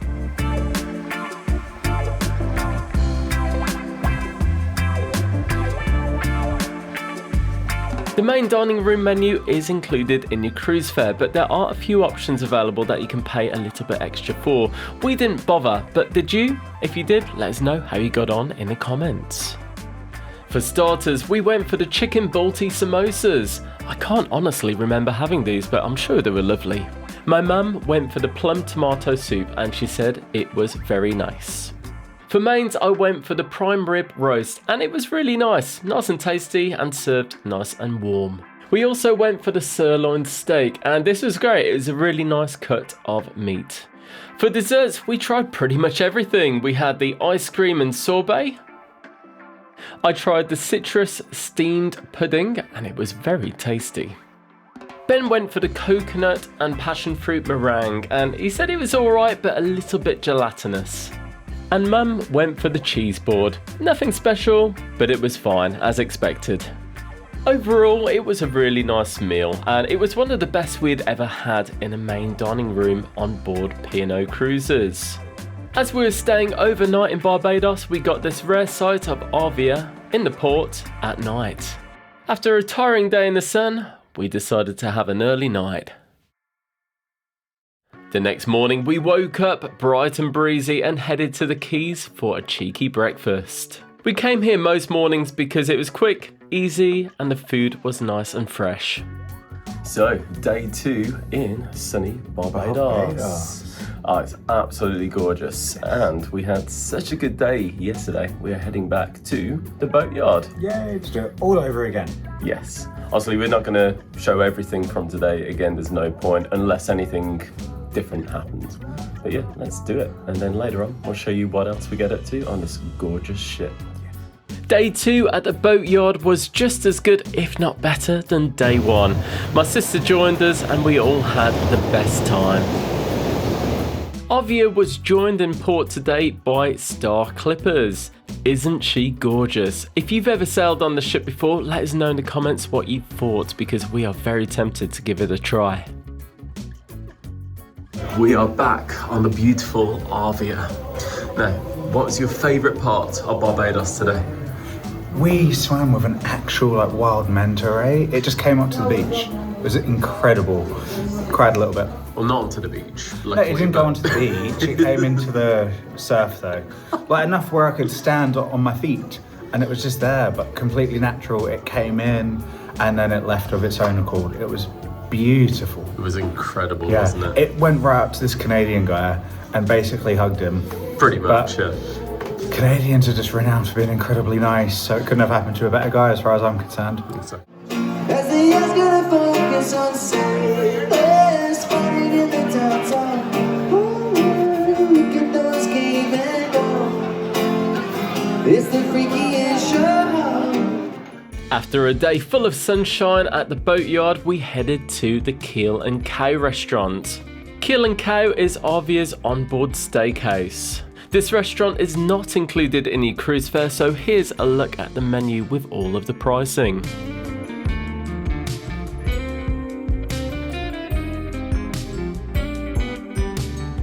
For starters, I went for the baked camembert. Now, I think this is supposed to be a sharer, but when you're on a cruise, who cares, right? Ben went for the chicken and bacon roulette, and he loved this. He said it was very nice. My mum and sister also went for the baked camembert, and they also enjoyed it. So nice. So far, so good. For the main, I went for the pork belly, and honestly, I really regretted this. The roast potatoes are better at the Keys, and the pork belly was just okay. Ben went for the Prime Minister burger, and he really enjoyed it. It was his favourite that he's had from there so far. My sister went for the ribeye steak, and she said it was great. It was tender and very well seasoned. Overall, this meal was good, but again, some inconsistencies with the food. Most of the meals were great, but the odd one wasn't so good. So, we are just making our way to the Aquadome. We are to see Universe? Yes. Let's give it a spin. Yeah. Being totally honest, we weren't wowed by this. In fact, we didn't even wait until the end of the show. It just wasn't our kind of thing. We've noticed with P&O cruises, they put on good shows, but they tend to be quite immature in terms of the actual storyline, and it's just not our thing. Come on, Astra, the van is here. Okay, just a minute. Another early start getting up so I could get a few more clips for the upcoming ship tour. I then headed across to the quays to meet Ben for some breakfast. You're making a cheeky breakfast sandwich, are you? Yes. I love that journey for you. This morning we'd woken up in the island of Martinique, and although it looked a little bit cloudy, we decided, let's go for a walk. Why not? Good morning. Good morning. So originally we didn't plan to get off the boat at Martinique, but we decided to get off and just have a quick look around, and then we're going to come back onto the ship and make use of the quiet facilities. Well, the weather wasn't on our side this morning. It started to tip it down the moment we got off the ship. That's the thing with the Caribbean, it's not always sunny. They do get a lot of storms, but to be fair, a lot of the time you'll have a storm start and within 10 minutes it's gone and the sun's back out again. Whilst the sun didn't come straight back out, it did dry off, so we went for a walk around to see what we could see. The cruise port itself is in Fort-de-France. It's a really nice area full with lots of beautiful trees, flowers and colourful buildings. Interestingly, Martinique is not an independent country, it's actually an overseas territory of France. And here's one of the historical highlights of this beautiful place. It's St. Louis Cathedral, and it's as beautiful on the outside as it is on the inside. Let's take a look. Access to the cathedral is completely free, but of course donations are appreciated. Whether you are religious or not, a church is such a beautiful place to come and see, just to see all of the gorgeous architecture, and just look at the stained glass windows, they're stunning. As we walked around, we noticed some parts of Fort-de-France were a little bit run down, but it still felt very safe in the area. If you'd like to buy some nice fresh fruit or perhaps some souvenirs to take home, you've got this beautiful indoor market. Dotted around the city, we came across some really beautiful art. Although in the middle of the Caribbean, there were elements to this place that reminded us of Europe, especially their obsession with pharmacies everywhere. Not too far away from the cruise port itself, there is a huge park to have a nice walk around if you fancy it. And Fort-de-France isn't just called that for no reason at all. If you walk down the coast, you will come across the fort itself. It's a listed historic monument that remains an active French naval base to this day. We didn't fancy it, but tours are available if you wanted to have a look around the fortress itself. As you can see, the beach at Fort-de-France is nothing spectacular, but if you want a beach day, you can get this boat taxi which will take you to Maarten, which apparently is a beautiful beach. Martinique didn't wow us quite as much as some of the other islands that we visited on our cruise, but it was still a nice place to see and tick off the list. And just like that, we were back.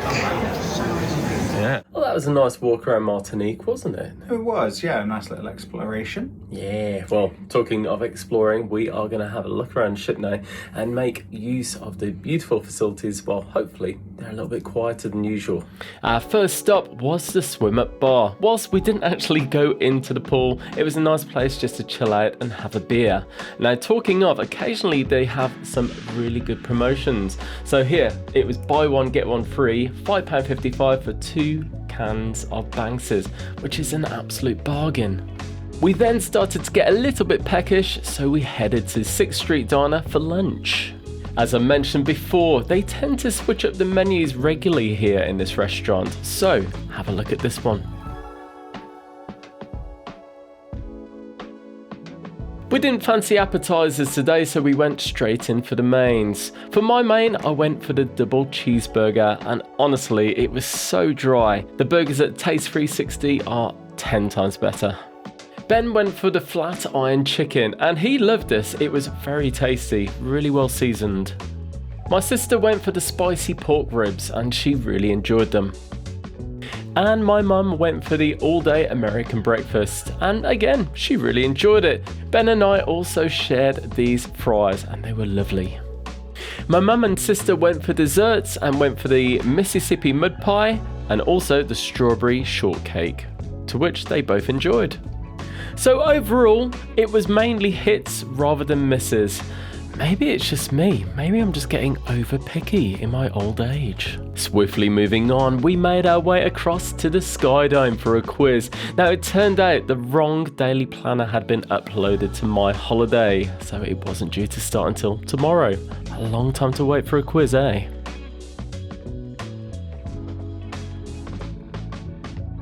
Well, we've had a nice chilled out day, haven't we? Yes, we have. Well, now we are going to head to the photo gallery and have a look at some snaps from last night. We're also heading out to dinner. We're going back to Sindhu. That we did. Now, normally, if you've had pictures taken, all you need to do is go up to these handy tablets, put your cabin number in, and it'll show you any photos that have been taken. But because we had had a photo session in this little room here, we had to go for a proper viewing. Apparently prices have been reduced, but to me they still feel pretty expensive. What do you guys think? As promised, we made our way across the Sindhu for the second time this voyage. Now from the start, this service just seemed a little bit off. We did politely ask if we could move table because we felt a little bit in the middle and there were spare tables, but they refused. For anyone that hasn't seen the episode where we came here earlier on in the cruise, here is the menu. And also, I'll put a link to the rest of the playlist so you can catch up on them later on. When the starters came out, we weren't told what was what. They literally just put the plates down and walked off. I don't think they liked us. For my starter, I went for the Sev Puri, which essentially are crispy shells that are filled with mashed potato, yogurt, and other crispy bits. It was nice. For Ben's starter, he went for the Goan pork again, and I guess if it's not broken, don't fix it. For mains, Ben went for the KL catch, which is cod fillet, served with polenta mash and wilted spinach. Safe to say he wasn't the biggest fan. Worse than last time. I went for the beef fillet Buna Ghost. The flavours were there and the beef tasted good, but it hadn't been cut up, so it was just like one big bit and a couple of chunks, which was a bit weird. For dessert, again we went for the cheesecake and this was really nice. So overall, it wasn't as good as the last sitting, but it was still fine food-wise. It was a service that really let it down, and it just comes down to this whole thing with Arvia. It's just so inconsistent. We don't let things like that get us down though, so we headed over to the Headliners Theatre to watch a show. Tonight it was Sky's the Limit, and we've watched this in the past and we didn't really get the storyline, but we thought let's give it another go and see if we get it this time. The staging and effects for this show are good, but again, there's just no real plot to it, so about halfway through we just got up and left, which is a shame. Oh gosh guys, it's a little bit rocky tonight. It is, we weren't expecting this. Very unexpected, yeah. We thought it was going to be smooth sailing, but yeah, really rocky. As you can see, it's not that bad, but we just thought it would be really smooth sailing through the Caribbean, but it was actually really nice. It rocked us both to sleep. As usual, we got up bright and breezy as we sailed in to the beautiful St. Kitts.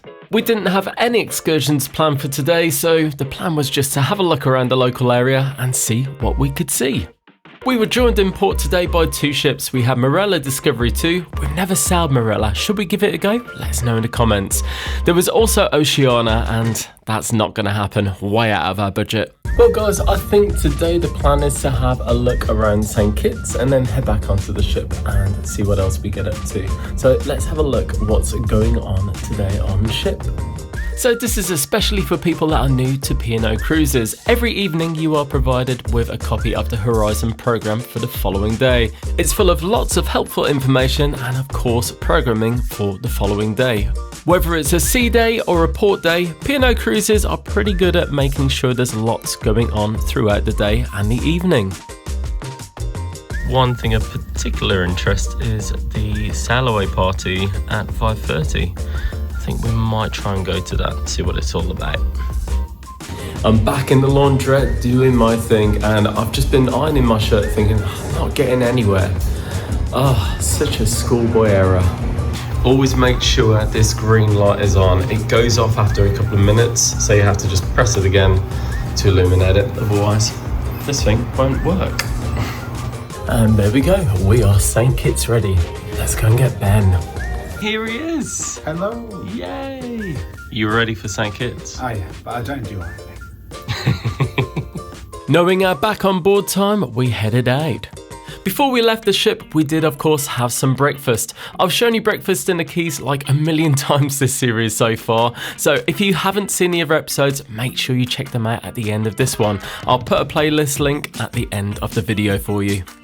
As you can see, the pier was chock-a-block with people getting off the ship so they could go and explore this beautiful port. The cruise port itself is great. It's nice and bright, vibrant and full of lots of shops. One thing I will say is though, it's very chaotic as you walk through the main strip. There's loads and loads of vendors asking for your business, and I totally get it, they just want their business, but it does kind of feel like you're in the middle of a media scrum at some point, so bear this in mind. Please don't let that put you off exploring though. If you don't want what they're offering as a service, just politely say no and move on. Aside from a couple of bars, it's mainly full of jewellery shops and souvenir shops. As I said earlier on, we didn't really have a plan of what to do, so we just went for an explore really, just to see if we could get a little bit of real St. Kitts culture. The immediate area outside the cruise port felt clean and safe. You've got beautiful parks such as Independence Square, and dotted around you'll notice these red telephone boxes, which you will find very familiar. It's because St. Kitts only became independent back in 1983. Until then, it was a British colony. We also came across this beautiful church. It staggers me how well kept these churches are, they're beautiful. We then decided to follow Google Maps and try and find a national park. And that's where things started to feel a little bit wrong. The further we walked down the road, it started to feel like we were on the set of a horror movie. Think Wrong Turn. It was just covered in like burnt out coconuts, burnt out trees, ovens, lots of weird stuff, so we decided to turn back. We did at least get a view of the beautiful valleys around St. Kitts, so that was a plus. We then headed straight back into town and thought we'd explore the other side of this town. We decided to have a walk down to the beach just to see what it was like, and along the way we saw some really cool art. Now, as far as beaches go, unfortunately this one isn't very good, as you can see. There are way better beaches around St. Kitts though, so if you do love your beach days out, don't let this put you off too much. We then decided to have a walk up the hill towards Fort Thomas. Fort Thomas isn't actually there anymore, it's an abandoned hotel which from the looks of it is being renovated. Still worth the walk though, because we got these gorgeous views. As we kept walking up the road, we just had a little look around just to kind of see how the locals lived, and as you can see, this is the posh bit. We then spied the sign for a restaurant and bar, so we thought we'd give it a go. And let me tell you, we are so glad we did. As you walk through, it looks like a private resort, a very well kept private resort, so we fully expected to get to the end of the path and be told, sorry, it's private, go away. But it wasn't the case. This place is absolutely gorgeous. Take a look.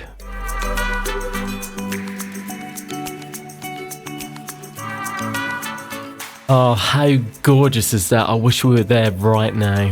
Anyway, we went up to the bar and asked if it was private, and they said, well, no, if you want to just grab a drink, grab a seat. If you want to get a lounger and use the pool, it's $25 per person.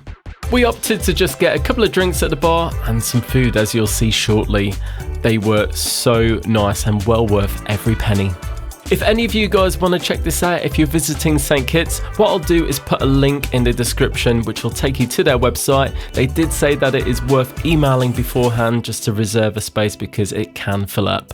In case anyone's wondering, we are not sponsored by this bar at all. We paid with our own money and we're just telling you about it because we loved every moment.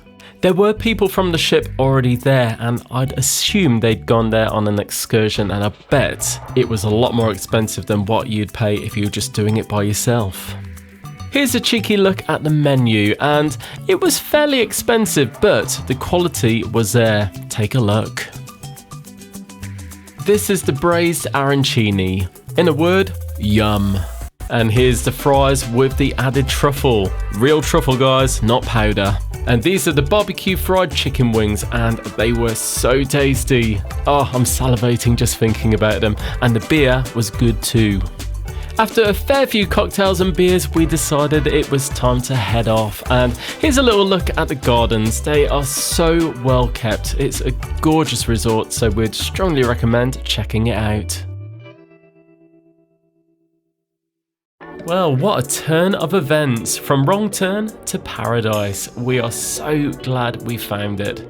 We really hope you're enjoying the video so far, guys. If you are, if you wouldn't mind hitting the like button, and if you haven't already, hitting the subscribe button, that would be amazing as it helps our channel grow. Our ultimate goal is to hit 10,000 subscribers by the end of the year, and we're currently on 7,750. We can do this! From the ship to the view, it took around 45 minutes. So for perspective, here is the view from the ship. Pretty cool, eh? We then headed to the Sky Dome for the afternoon quiz, and as you can see, we didn't do too badly. We didn't win though. Hey, so we are just getting ready for the evening. We're going to head to the sail away party, but before that, pop to the photo studio to pick up a little private photo shoot that we had done. Indeed, and then we are heading back to Green & Co. Yeah. Green & Co? Green & Co. They do now serve cow though, because they added meat. They do. See, I meant to do that. We then went and took a pew at a bar and had a cheeky Banks's beer, which by the way is awesome. And then we made our way to the sail away party, and as you can see, it was pretty busy. It was a nice atmosphere, nice and lively. There was a massive queue for the complimentary drinks, and there was lots of dancing going on with the entertainments team. As we'd sobered up from the few cocktails and beers we'd had at the resort we went to earlier on, we couldn't really be bothered with dancing around, so we headed to our favourite place on the ship, which was the Sunset Bar.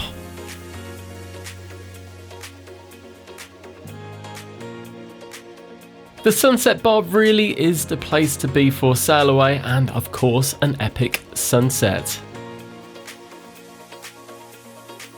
And off Morella Discovery 2 goes. Do you guys think we should give Morella a go? We have thought about it, but we've never got around to it. So let us know what you think in the comments, guys. We always love to hear from you. And as Arvia started to sail away, we made our way across to Green & Co for our evening meal. This was the second time we visited this amazing restaurant on this voyage because we like it so much. They now serve a mixture of vegan and meat dishes. The restaurant itself, the food, and of course the actual crew are all amazing. And talking of, whilst we show you the menus and also what we had to eat, I'm going to share with you a little story. Now, if you've been on a cruise before, you've probably noticed how very hard all of the crew work, and they absolutely do not deserve any abuse. Sadly, on this occasion, one of the tables not too far from where we were sitting was so rude to one of the servers. The guy in particular was raising his voice, swearing, mocking the waiter, and also demanding drinks that weren't available on the venue's drink menu. Then as the waiter left, they complained that they couldn't really understand his accent very well and began to mock him even further. To us, this is absolutely unacceptable. You could understand the waiter perfectly well. He was so polite and so passionate about his work, and it broke our hearts to see this. And honestly, we would have said something, but the waiter de-escalated it and handled it so well, we left him to it, so kudos to him. But I just wanted to raise the point that no one should be abusing any of the staff, and if anything, we should be taking the time to praise how hard they work. Honestly, fair play to the crew member because I think I'd have lost my temper. So rude. Have you come across similar scenarios in the past? Let us know in the comments. We like to read all of your stories. The whole episode left us feeling a little bit annoyed, to be honest, so we just headed to the Sunset Bar, relaxed, had a drink, and enjoyed the gorgeous view. Well, good morning to you all. We have woken up in beautiful sunny Tortola and we've never been here before, but it looks gorgeous. Have a look. Yeah, can't wait to explore. Hopefully, because we're portside today, our window will get a wash. That'd be really cool. Well, before we kick off with the day, let's have a look. So it's going to be partly sunny, so that's good. Very hot. And Tortola looks gorgeous, doesn't it?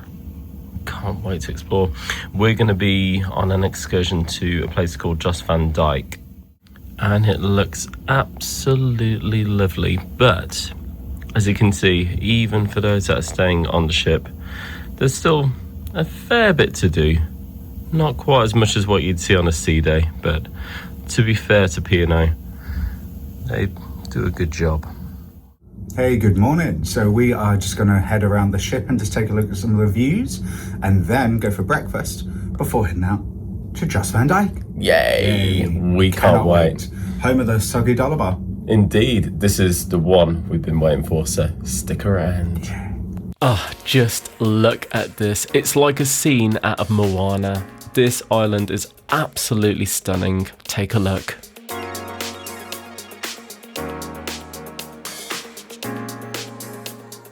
How beautiful is that?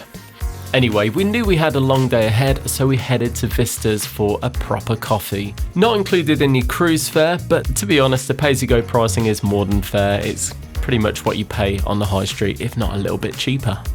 We then made our way back to the main dining room, this time the Zenith main dining room, for some breakfast. We ate in the main dining room for breakfast a fair few times this voyage, and I must say the service was pretty quick. And in case you've missed the episodes earlier on in the series, here is a cheeky look at the breakfast menu. I felt particularly hungry, so I went for the thick cut toast again, as well as a smoothie and also a nice full English. Everything was cooked really nicely, it was tasty and warm. The port was busy again today because we were joined by Carnival Venezia. Apologies if my pronunciation isn't quite right there. All of the passengers had to squeeze through these tiny little gates, which was kind of amusing. As with most Caribbean cruise ports, there were loads of jewellery shops and souvenir shops, but this port had more of a luxe feel to it. It felt very nicely set up. If you are visiting this port and you need some cash, there is an ATM machine available literally opposite the ship. If, like us, for some reason your card won't work, there is another ATM available in a yellow building just down the road from the other one. Loaded with some cash, we headed out to have a look around the shops and just to see what there was around the cruise port because it is our first time here. Now, if you go just between these shops here, there's like a boardwalk where there's lots of bars and little eateries, and it's well worth having a look around. It was lovely to get a nice view of the marina as well as a really cool view of these huge fish. Keeping the positive vibes going was this amazing singer. He had a cracking voice on him.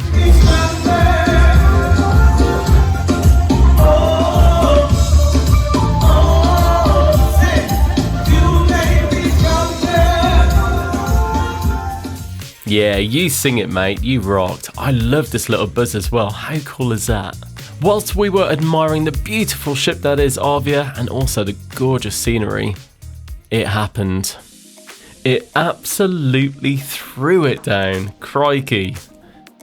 As we had an excursion booked for Jost Van Dyke, we did get a little bit nervous and think, oh crikey, is it going to be a washout? But as if by some miracle, about 10 minutes later, the sun was beaming again.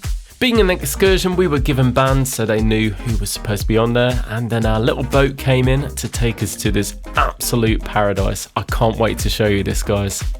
The boat ride itself to Jost Van Dyke took around an hour, and just to warn you, it was a bumpy ride as you can see here in the footage. It did level out a little bit though once we got into the channel. The boat itself was nice and it did have a toilet, which is of course handy if you're having cocktails. Tortola is without a doubt one of the most beautiful islands we've ever seen, so I'm not going to talk all the way through this. Have a look at what we saw on the way.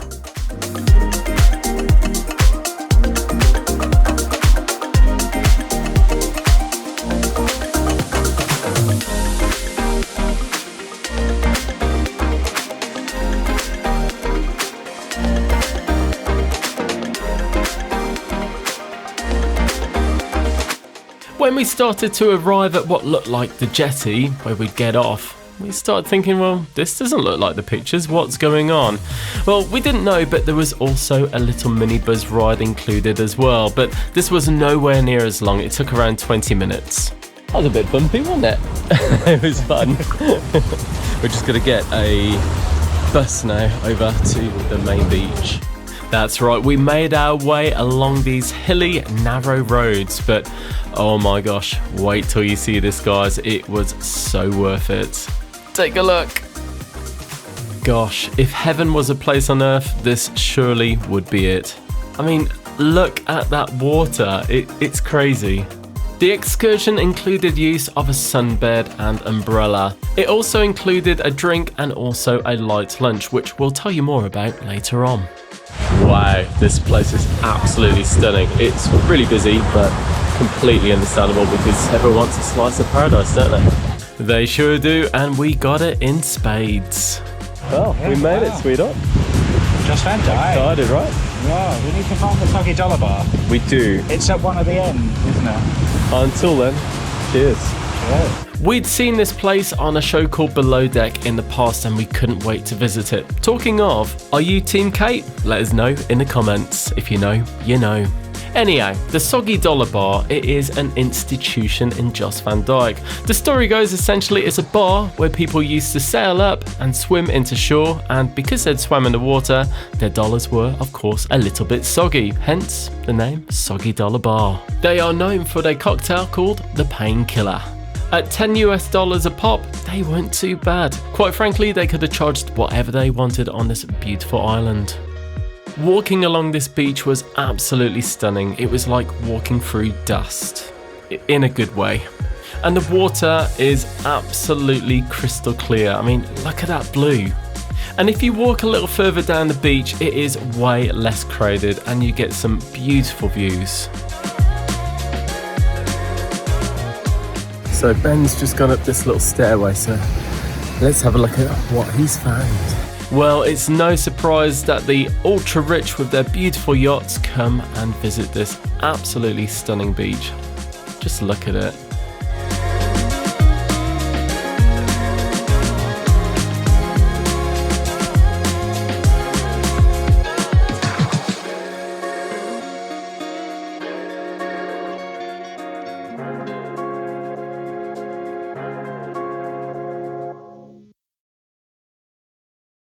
After our little walk, we headed back to the sunbeds, chilled out in the sun for a little bit, and then, of course, we went for a snorkel. Now, unsurprisingly, as there were so many boats and so many people around, there wasn't that much sea life, but we did find a few nooks and crannies where you had some pretty fish. As mentioned earlier, included in the excursion was a drink and also a light lunch. Now, the drink was non-alcoholic and also the meal was a burger. Now, it was really nice, but honestly, the staff in here, to us anyway, were rude. They were very sassy and kind of argumentative for some reason, but it was a shame because the actual food was lovely. No point getting hung up on stuff like that though when you've got beautiful views like this. All in all, we had around 2.5 hours to spend on the beach, so it was soon home time and we were so sad to leave because it is really truly stunning and we think it's well worth it, so we'd strongly recommend checking it out. Honestly, because Jost Van Dyke is so far away from the Tortola port, we wouldn't recommend doing this third party. We'd recommend doing it with P&O Cruises, so if things do run behind, at least you've got that security that they are going to wait for you. On the boat ride home, we were lucky enough to get front row seats. A word of warning, it does turn out to be a bit of a blessing and a curse because you are likely to get a little bit wet, but honestly, for the views, it's so worth it. And you're in the Caribbean, it's warm, you'll dry in no time, don't worry about it. On the way back to the cruise port, we got to see some absolutely gorgeous, luxurious yachts and houses, and you can't help but think, but what if, eh? If we won the lottery, we'd be there tomorrow, I'm telling you. The boat trip on the way back to the ship was much more fun. They were cranking up the music and handing out the rum cocktails. We have a life. Good time together seems so good, so good, so good. Honestly, we had so much fun and the crew were amazing. We really enjoyed it. With regard to Tortola, honestly, if we ever go back to the Eastern Caribbean on a cruise, if Tortola's not on the itinerary, we're not going on it. This was our favourite island of the whole cruise, and it's just gorgeous. And the lady here, which you can see, she made the boat ride home. She was amazing. I wish I caught her name, but she was really awesome. Back to the ship on time, we headed back to the cabin to change for the evening. Hello, so we are just about to wrap up our daylight hours in Tortola. Very sad because we have loved the day so much. It's been beautiful. We hope you enjoyed the shots. The only thing that was missing from Jost Van Dyke was Kate from below deck. Yes, yes. Can you imagine? Kate, it's very unlikely that you watch our channel, but if you do, we love you. Yes, and we like rocket ships. Indeed, we do. If you know, you know. Yes. You know. Anyway, we are going to go to the sunset bar now. We are. Yes. And then later on, we're going to go to the glass house because we haven't eaten there yet. It's crazy. This holiday's going so fast. So stick with us and see how we get on. Yeah. As per our now tradition, we headed to the sunset bar for sail away. While leaning over, I saw this little thing rotating. Does anyone have any idea what it does? Just out of curiosity, let us know in the comments. We were so sad to be leaving Tortola, but it was nice to see it in the evening with all the little lights twinkling in the distance. We headed to the glass house with the intent of having a meal, and we joined the virtual queue. There was barely anyone eating in the restaurant, and we were just told to take a seat and we'd be called up when a table was available. Well, we kept an eye out and no one seemed to be getting served anytime soon, so we decided just to bin it off and go and try the buffet for a complete change. We very, very rarely head to the buffet for an evening meal, so it was indeed a change, but was it a good one? Find out in a minute. Before we headed to the buffet, we were treated to another acrobatic performance in the atrium. To my knowledge, these shows are not scheduled, they're not in the programme, they just kind of happen when they happen, but they are worth stopping and having a look if you catch one. We then made our way up to the Horizon restaurant. Now look, a buffet is a buffet, but in fairness to P&O, this was pretty good. The variety was really strong, there was lots to choose from, and everything seemed to be fresh. I mean, maybe we got lucky and they just put things out as we got there, but honestly, we were impressed with it. Now, when it comes to selections at buffets, I'm pretty naff, so I went for poppadoms, fries, arancini, and some chicken kebabs, and they were all lovely. And Ben went kind of similar, but a bit healthier, a bit of Italian and a little bit of salad and some poppadoms. As you can see, dessert-wise, there is lots and lots to choose from, but for me, this is where it fell flat. I went for one of these little chocolate pots, and it was nasty. It was over-processed slop. Blech. By this point in the cruise, we'd kind of given up on the entertainment. It's just not our thing, so we went to the onboard cinema to watch Something About Mary. The cinema itself is great, and it was fairly busy actually. We were surprised and we had a really good time. We then went and filled our water bottles up for the evening, headed outside just to get a little bit of air, just to take in the gorgeous lighting and ambience, and then we headed to the cabin for some much needed sleep. So today is our last sea day aboard this cruise, and quite honestly, we could not be bothered getting up at the crack of dawn to get a sunbed, so we're just going to take it easy, maybe later on get some sun if we see a couple free, but from what Ben said this morning, it is packed on the deck. So we're just going to take it easy, as I say, and head to the MDR for some breakfast. And that we did. On a sea day, it's always nice to head to the MDR for some breakfast. It just makes it feel a little bit more of an occasion, and it's less rushed as well generally than what it is in the buffet. I must say, every time that we went to the main dining room, we were always seated really quickly. And also the food came out really fast as well, which is always good. Bit of salt for the coffee, eh? Salt helps. It makes it less bitter. It's true, it actually works, especially with filter coffee. I'm sure you've seen this breakfast menu many times. If you haven't, you probably haven't seen the rest of the series, so make sure you check out the rest of the episodes. Thick toast. Yeah, who doesn't like a nice thick piece of toast in the morning? Oh, we love the thick toast. Yeah. So we also got a strawberry smoothie, some apple juice, and then went for this yogurt, which doesn't honestly look too appealing. Enjoy! Does it at least taste nice? Very sour. Oh. And Ben also went for some Marmite, didn't you? Oh yes. Otherwise known as Vegemite, for those of you in Australia. I'm gonna have to have another piece of toast because there's so much. Yeah? Marmite versus Vegemite. What do you reckon? Marmite. What do you reckon, Aussie viewers? We know you watch. Apart from a little bit of floppy, uncooked fat on the bacon, the brekkie was really nice.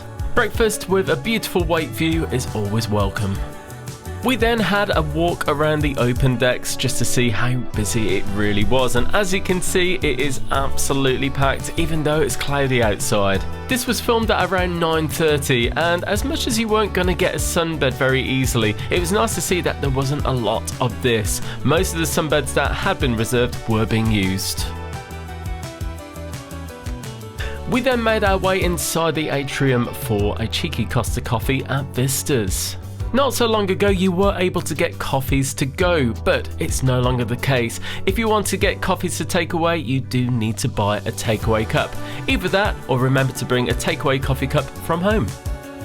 For those passengers that didn't fancy venturing outside today, it was nice to see that there was lots of activities available inside the ship. We then headed towards the back of the ship to the Sunset Bar for a cheeky beer. As we learned on this voyage, Caribbean weather can be very unpredictable, and along came the rain to prove that.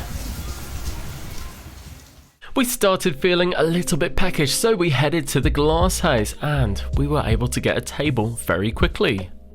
Much the same as wine, food is not included in your cruise fare here at the glass house. There's no cover charges, everything is charged a la carte.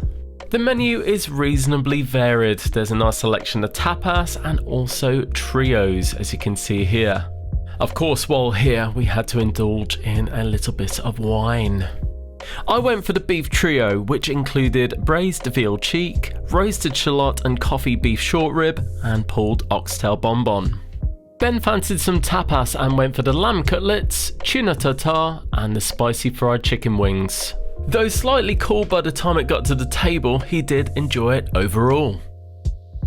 When it came to mine, most of mine was okay, but the veal was very fatty. I did tell the waiter about it because it was not very nice, and he just came back and said the chef said that's how it's supposed to come. So there we go, it is what it is.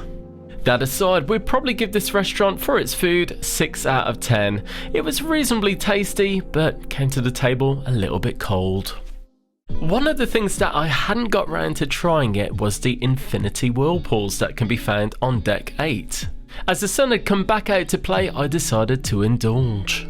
Not only do you get these beautiful panoramic views, it's also lovely and bubbly, and I can report that the water was lovely and toasty too. Cruises, as amazing as they are, can be very hectic at times, so just taking a time out just in a pool like this is everything. After a nice relaxing time, I headed back to the cabin to find Ben. Well, hello. Hey. Today has been a good day, hasn't it? It has. It has been a very good sea day. Our last sea day. Indeed, and it's for that reason we've basically used today as like a kind of ticket off day. So anything that we haven't done on board, we've just done, which has been great.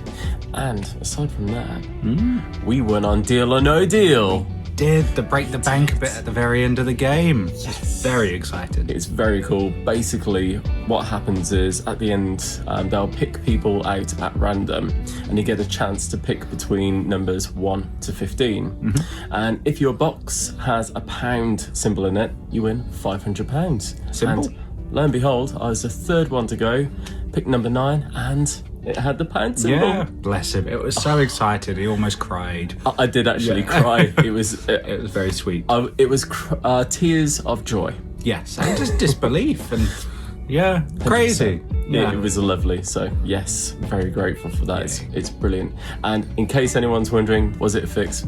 Well, no, we don't know P&O in the slightest. If anything, P&O PR go out the way to not talk to us. Yeah. So absolutely nothing like that. We played it fair and square. Anyway, tonight we are going to go to the Olive Grove. I'm thrilled. Ben's not very happy about I'm not this. a fan of the olive grove, but it's one of the boxes we've yet to tick, so It is. we will do it. And if it is as abysmal as I believe it will be, I'll go to the Keys. I have high hopes for tonight, so stick with us and let's see how we get on. Crikey, Ben, just say how you really feel, eh? To be fair, the last time we went to the Olive Grove was during our transatlantic cruise on Arvia, and honestly, it was mediocre at best, but it's always worth giving it another go because anywhere can have an off night. Since last time, one thing has really changed, and that's the menu. It's so cut down, there's barely anything on it, and as a result, they also offer the main dining room menu. Honestly, I thought this was really disappointing, and I guess it's just more cost cutting. For starters, we both went for the Greek meze, and we really enjoyed it. It tasted nice and fresh and tasty.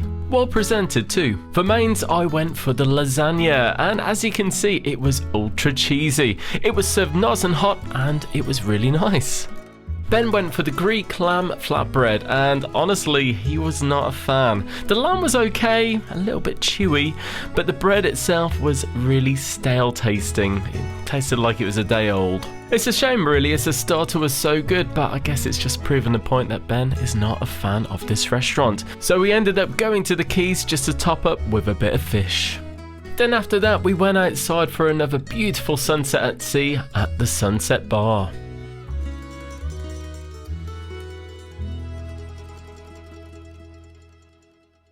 We then made our way to the Sky Dome for this evening's show, Play.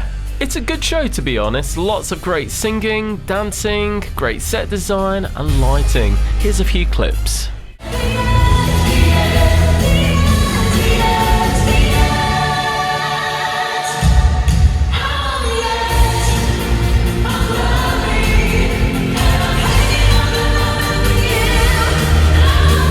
Overall, a really good show. Honestly, I don't know how they do all that dancing and singing at the same time. They were definitely live. So we are here in St. Martin for an MDR breakfast before we get over to Orient Bay. Cannot wait, we love this place. St. Martin really is one of the highlights of an Eastern Caribbean cruise. As we knew we had a jam-packed day, we headed to the MDR for a cheeky breakfast.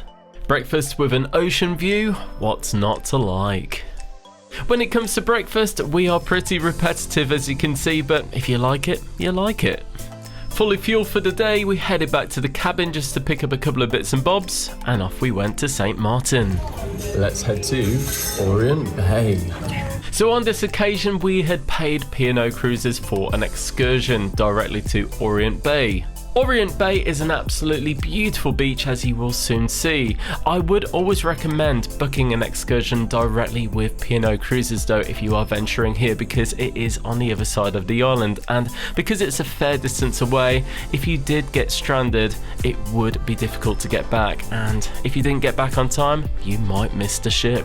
The excursion cost £46.80 per person, which we didn't think was too bad. That includes the coach transfer and also sunbeds and a welcome drink upon arrival. The transfer itself doesn't take long, it's around 30 minutes. The excursion itself is hosted by Vigie Beach, and as you can see, it is absolutely gorgeous. You are greeted with a beautiful rum punch and then shown to the sunbeds. We did this exact same excursion last time we came to St. Martin, and we enjoyed it so much we decided to come back. The sea was a lot rougher this time around, but honestly that added to the fun, and how gorgeous does it look? Wow. If you're into your water sports, you can rent jet skis among other things, but of course that does come at a price. As part of the resort, there's also a really lovely bar where you can get some great cocktails and beers.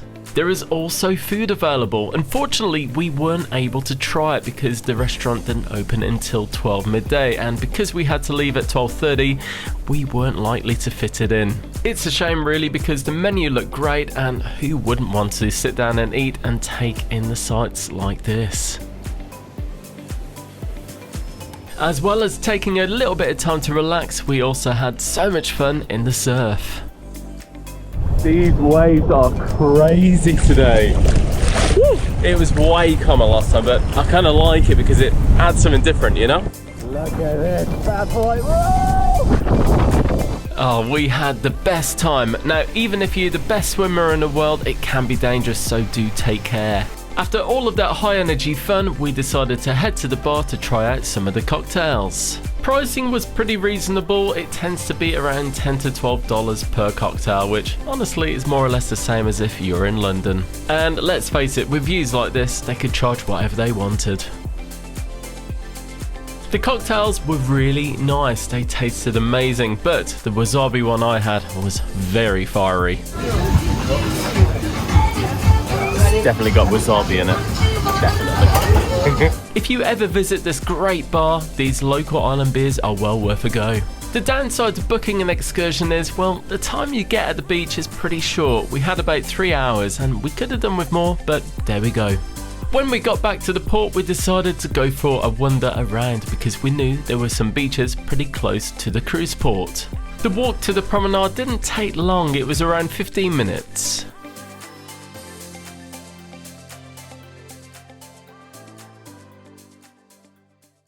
The boardwalk, situated along Great Bay Beach, is lively and full of lots of restaurants and bars. We'd say it's very much worth exploring, but it has a very different feel to the French side of the island. This side has more of a party vibe to it, whereas the French side is a little bit more luxe and more relaxed. If you fancy hitting the beach and enjoying the good weather, well, there are loads of places where you can find sunbeds and umbrellas at a cost. If you don't fancy walking from the ship to here, then you can get a water taxi. Here's a diagram I made just to show you the rough route that it takes. We started feeling a little bit hungry and a little bit thirsty, so we headed to the Big Wood Bar and Grill. It was a nice place to hang out. The food and drinks were both fine. It was pretty expensive though. I think Ben said it was around $60, and we just had some mozzarella sticks, some chicken wings and a couple of cocktails. So a little bit pricey, but for where it is, I suppose they can charge what they want. If you do rent a sunbed, just be conscious that the sea does come in pretty close to the seafront, and as you can see, these guys did get a rather wet adventure. In true get lost with Ben and Gareth style, we decided to wander to the side streets just to see what was hiding behind them. Oh my god, guys, in the heart of the Caribbean, I think we found a sausage roll. Yes. Okay, let's go in. Yes, let's get a sausage roll. Guys, we did it. We found a sausage roll in the Caribbean. How amazing is that? And look at this cheesecake we're gonna have as well. So it just goes to show, if you go off the beaten track a little bit, you can find some cheap eats around here. Do always take care, of course, but it did feel nice and safe around here. That, I'm so sorry, that is amazing. Yeah? I think this is better than the cheesecake I make, and I'm really proud of the cheesecake I make. Yeah? Oh. And the sausage roll is good. It's a little sweet, but it's pretty good. This is amazing. It really was amazing. I'd go back to St. Martin just for that cheesecake. Anyhow, we started getting a little bit warm, so we decided to head back to the cruise port and get back on board the beautiful P&O Cruises Arvia. Well, we have had the best day in St. Martin. Now we're going to head back to the Sunset Bar for a cheeky beer before we start to pack up. No. Apparently, banks have gone blue. I like a blue bank. Yeah, it looks nice. Did you enjoy St. Martin? Loved it. Beautiful, The wasn't French it? side is beautiful. The Dutch side, I don't think it's necessarily for me. It's a bit more touristy. A bit more party, Yeah, isn't it? Yeah, exactly. It's a bit more like loud. Yeah. And anyone who knows me would never use the word loud to describe me. Yeah, I like the French side. It's really quiet, beautiful, peaceful. But the Dutch side is really nice too. Yeah, we had a good time. Fantastic, but best cheesecake. Ever. Oh, and I'm really annoyed about that. I'll have to up my game. Guys, this is it. We've got our stuff. Yes. Nearly time to say goodbye. Oh my god. Could they be any more callous about it? That is a slap in the face, P&O. You know, Not, hope you've had a great holiday. it's like it's nearly time to say goodbye so we can Get take off. someone else's money. Get off the ship. Give us your money. Get off the ship. So guys, this is all new for us as well. we've never done this before. So when you are flying home, you get these tags, and they tell you which bit to keep as a receipt and which bits that actually go around the cases. And here are the tags over here. Now, of course, it takes you through all of the bits and bobs, cash accounts, whole luggage, where to actually meet up. That's to actually eat. So if you want to stay on and have breakfast, lunch, brunch, that kind of thing, they spell that out for you. Then on the other side, it tells you when you are actually meeting up to meet your flight, and they actually take you on a shuttle to meet the flight. So it's all very easy, but they give you all of the details. So if you guys want to have a read through, obviously press pause as and where you need to, and if you got any questions, let us know in the comments and we'll do our best to help. Feeling rather deflated after getting our disembarkation documents, we had a very quiet evening. We went to the quays and had some dinner, and then went to the atrium and hung out in the bar and just had a couple of cocktails. Well, it's a bit cloudy, the window, but we are just pulling up alongside our old favourite, Aurora. It's going to be so nice to see her outside alongside the gorgeous Arvia. Well, it is the last day. We're going to go and head out to the quays for some breakfast, and we are going to be around here until like 3 p.m. That's when we have to go to the theatre to actually get picked up. So stick around, as I'm sure there's plenty more to come. And on the morning of your departure, normally you should get a statement. If you don't and you want one, nip over to reception. But basically, it'll summarise everything you spent. As you can see, we made a lot of purchases. A lot of them were actually food related, which is good. It's time for the final breakfast. Yes, the final breakfast in the quays. Indeed. We were just saying though, no tears, no sadness. We've had the best time. It's time to go, and we're going to go and see our baby girls. We have still got more or less another day. We're not going straight to the girls. Gosh, we were just saying how quiet it is everywhere, but I keep forgetting that most people are actually staying on board till Barbados. I think only around 900 people get off at Antigua. So yeah, it'll have a real different feel to today's disembarkation. Well, surprise, surprise, we headed to the quays for our breakfast. Now, some of you may prefer breakfast in bed, and they do of course provide this service at a cost. We didn't bother this time because every time we've tried it in the past, it's always been a little bit of a letdown. Now, one of the things we haven't done yet is show you around our cabin, so cue the cabin tour. We went for an ocean view guaranteed cabin. This made it cheaper, but it did mean that the cruise line picked the cabin location. Of course, the star of this cabin is the beautiful views that you get from this very nice lounger. And of course, to rest our weary heads, we had this beautiful big bed. It can be reconfigured into 2 twins if necessary. The bed itself was comfy, and we got a good night's sleep. There is also a very thin bedside table where you've got a couple of little cubby holes which we use for underwear and socks. Everything kind of falls out, but it fits the purpose. To save you getting back out of bed, there are light switches. And there are also some reading lights which come equipped with very useful USB lead sockets. When it comes to storing away your suitcases once you've unpacked, there is ample space underneath your bed to do so. And if you fancy chilling out and watching a movie, then you've got this nice comfy sofa to do so. It also doubles up as a spare bed, which can be pulled out. There's also this table which is adjustable. You can move it around as and where you need it. And in case you don't have enough room in your wardrobes, there is also this handy space for any carry-on luggage. There is also this lovely big widescreen TV. It comes equipped with lots and lots of TV shows and movies which are included in your cruise fare. The TV does also swivel, so you can lean it more towards the bed if you fancy a nice chilled out movie in bed. I forgot to film it, but there is also an HDMI socket available if you need it as well. Other amenities include a telephone as well as a nice tea and coffee making area. We used to get biscuits in the drawer every morning, but only once on this cruise. Boo. In case you need to get any work done whilst you're on holiday, you've got this very nice ample desk. It comes with a couple of UK outlets as well as an EU outlet as well. You've also got a couple of useful bits of storage as well. Now this cupboard in particular is very thin, you're not going to get much in it, but better than nothing, eh? And then you've also got your in-cabin fridge, which is very useful for, of course, keeping drinks nice and cool. And next to that you've also got another cupboard, which is where they normally keep the hairdryer.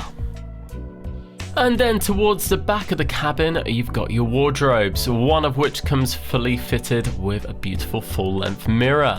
And just opposite, you've got a couple of hooks on the walls, so not really any need to bring any magnetic hooks. Now, in terms of wardrobe space, I would say they've been pretty generous.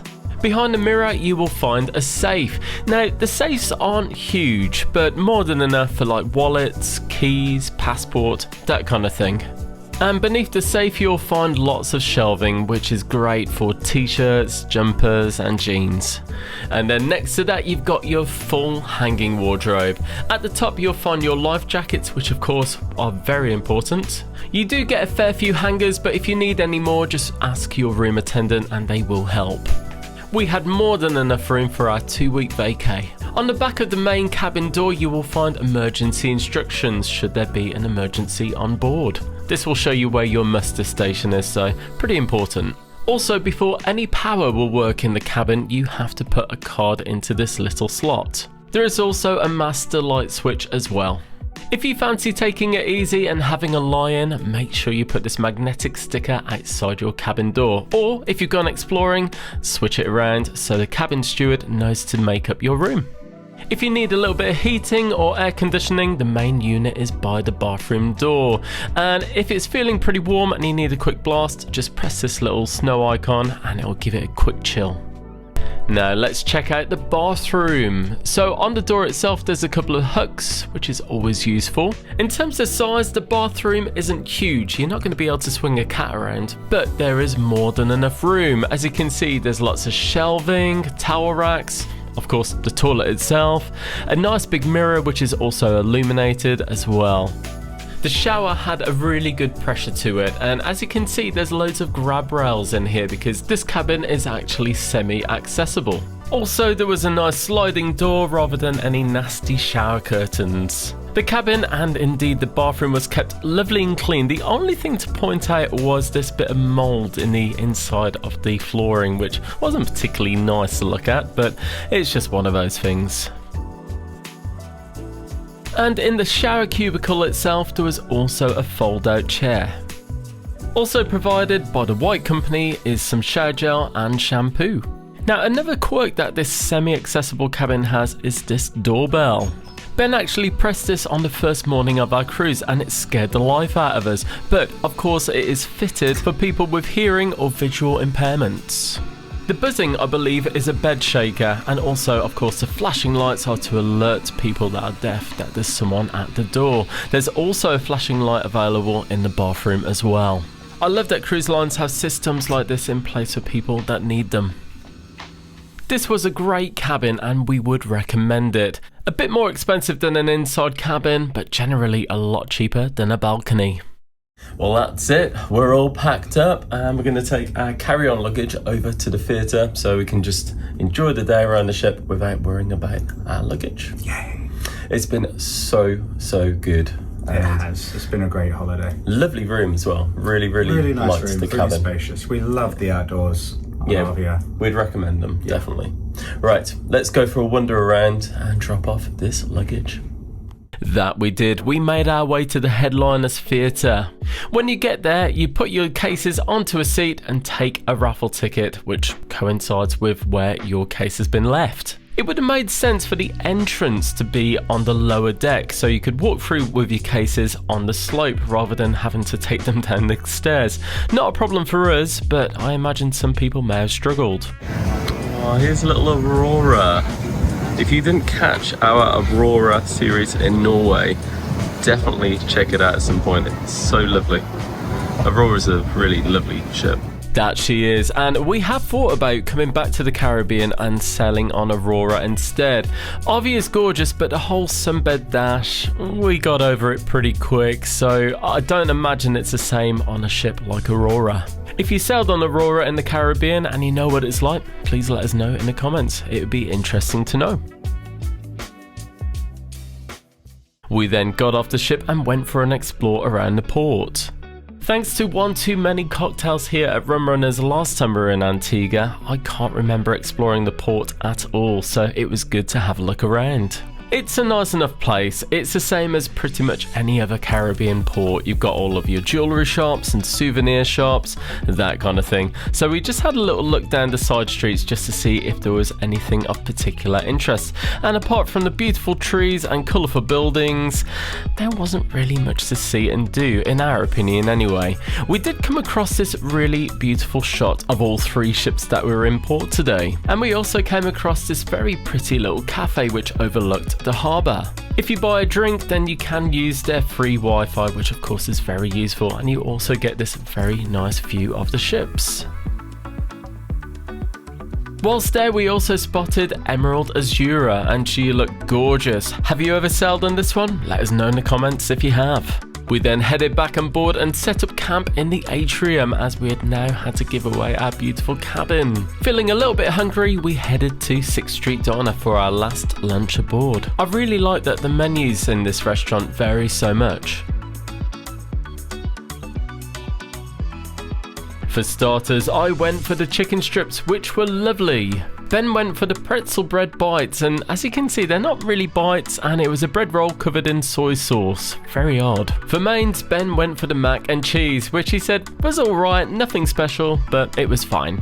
I went for the beef hot dog, and I've got to say it was really nice. Probably the nicest thing I had at 6th Street Diner on this cruise. Oh gosh, it's happened. That time on your last day when you start feeling really melancholy and start missing everything before you've even left. It happens, doesn't it? We went out onto the top decks and started looking out and thinking, wish we had more time to go and experience those gorgeous beaches, but there we go, gotta go home, work hard and save up again. As we went for the Sky Dome, it was good to see they were showing some live sport. Great venue for it. But then at around 2:30, we made our way to the theatre because it was time to begin the disembarkation process. Boo. The process itself felt very organised. They let us out of the theatre in groups so we could go to the buzzers to save waiting outside. Well, this is it. This is it. Off to the bus. Yeah. Oh, the last view of Arvia. It's always one of the saddest moments as you leave. P&O do provide shuttles to take you to the airport, and as we queued to board, we watched our plane come in for landing. Be warned, the buses that they use to shuttle you across to the airport are pretty small, so if you've got a fair bit of carry-on luggage, you're going to struggle a little bit, but we made it work. The bus ride doesn't take long, it's only about 20 minutes to the airport, so it's all good. When we got off the bus, there was a fair amount of queuing. All in all, it took about 45 minutes for us to get from the entrance through security. It wasn't all bad though, it gave us time to have a chat with Pearl and Brian's Trips and Adventures. They are so lovely and they've got some great cruise content, so make sure you check out their channel too. Up to this point, you guided all of the way, but once you get through security, you're just left to it, so it's just a case of checking the boards to see what gate you're going from. We set up camp at Bistro Vibes, and whilst it was expensive, it was just a nice place just to sit down and chill out. Eventually, once prompted, we were told what gate our plane would be departing from, and I'm happy to report that boarding was much more organised this time. They did actually board in groups, which is way better. Once we got out onto the tarmac, we were greeted with yet more queues, and they did take a while to go down. It was all very slow, but it did give us one last Antiguan sunset. And we did of course gradually get on board. Not that there was any rush, because we did end up leaving around an hour and a half late because of a technical problem. This wasn't a problem with the actual plane, don't worry. It was a problem with the system that calculates how much weight is on board, which of course is very important, so they had to do it manually. But eventually we got going and away we went. Everyone is provided with a blanket and pillow, which are surprisingly comfy. And throughout the flight, a couple of times we were provided with complimentary drinks. And they definitely seemed to do the trick for Ben. About an hour into our flight, we got our in-flight dinner. It was a roast chicken dinner, which wasn't as nice as the meal on the way over, but it was fine. And for dessert, we had this chocolate mousse, which again, nothing to rave about, but it was nice enough. About 2 hours before landing, and when turbulence kicked in, we had an egg wrap, which honestly wasn't very nice. The muffin and yogurt were much more palatable. Ooh, palatable, get me. As the sun started to rise, we began our descent down to the UK. Aside from the turbulence, the flight was pretty comfortable, although I must say I had a very numb bum by the end of it. The seats were pretty hard. Feel that cold. We're back. Put that t-shirt on. I am. We're home. We are back in Gatwick. We are. Just about to go through passport control and then go get our suitcases. And coffee. And coffee. Coffee. It's very cold. It's chilly. Coats. And then we get to go and get our baby girls. Tomorrow. All in all, we thought Norse Airways were great. We had no problems with them. The communication was pretty good, the flight was pretty comfortable, and the food was fine as well. And back to the UK weather, we made our way down the M25 back home to see our baby girls. Baby girls are back home. Brody. Phoebe. Brody. Hi. Are you drooling all over me? Yes, you are. Yes, you are. You're drooling all over me.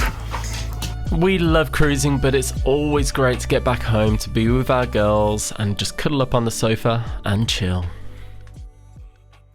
Well, before you go anywhere, why not check out our transatlantic playlist right here? Or, if you fancy a change from Arvia, why not check out our Norwegian adventure aboard P&O Aurora? Thank you so much for watching, and stay tuned for more cruise adventures.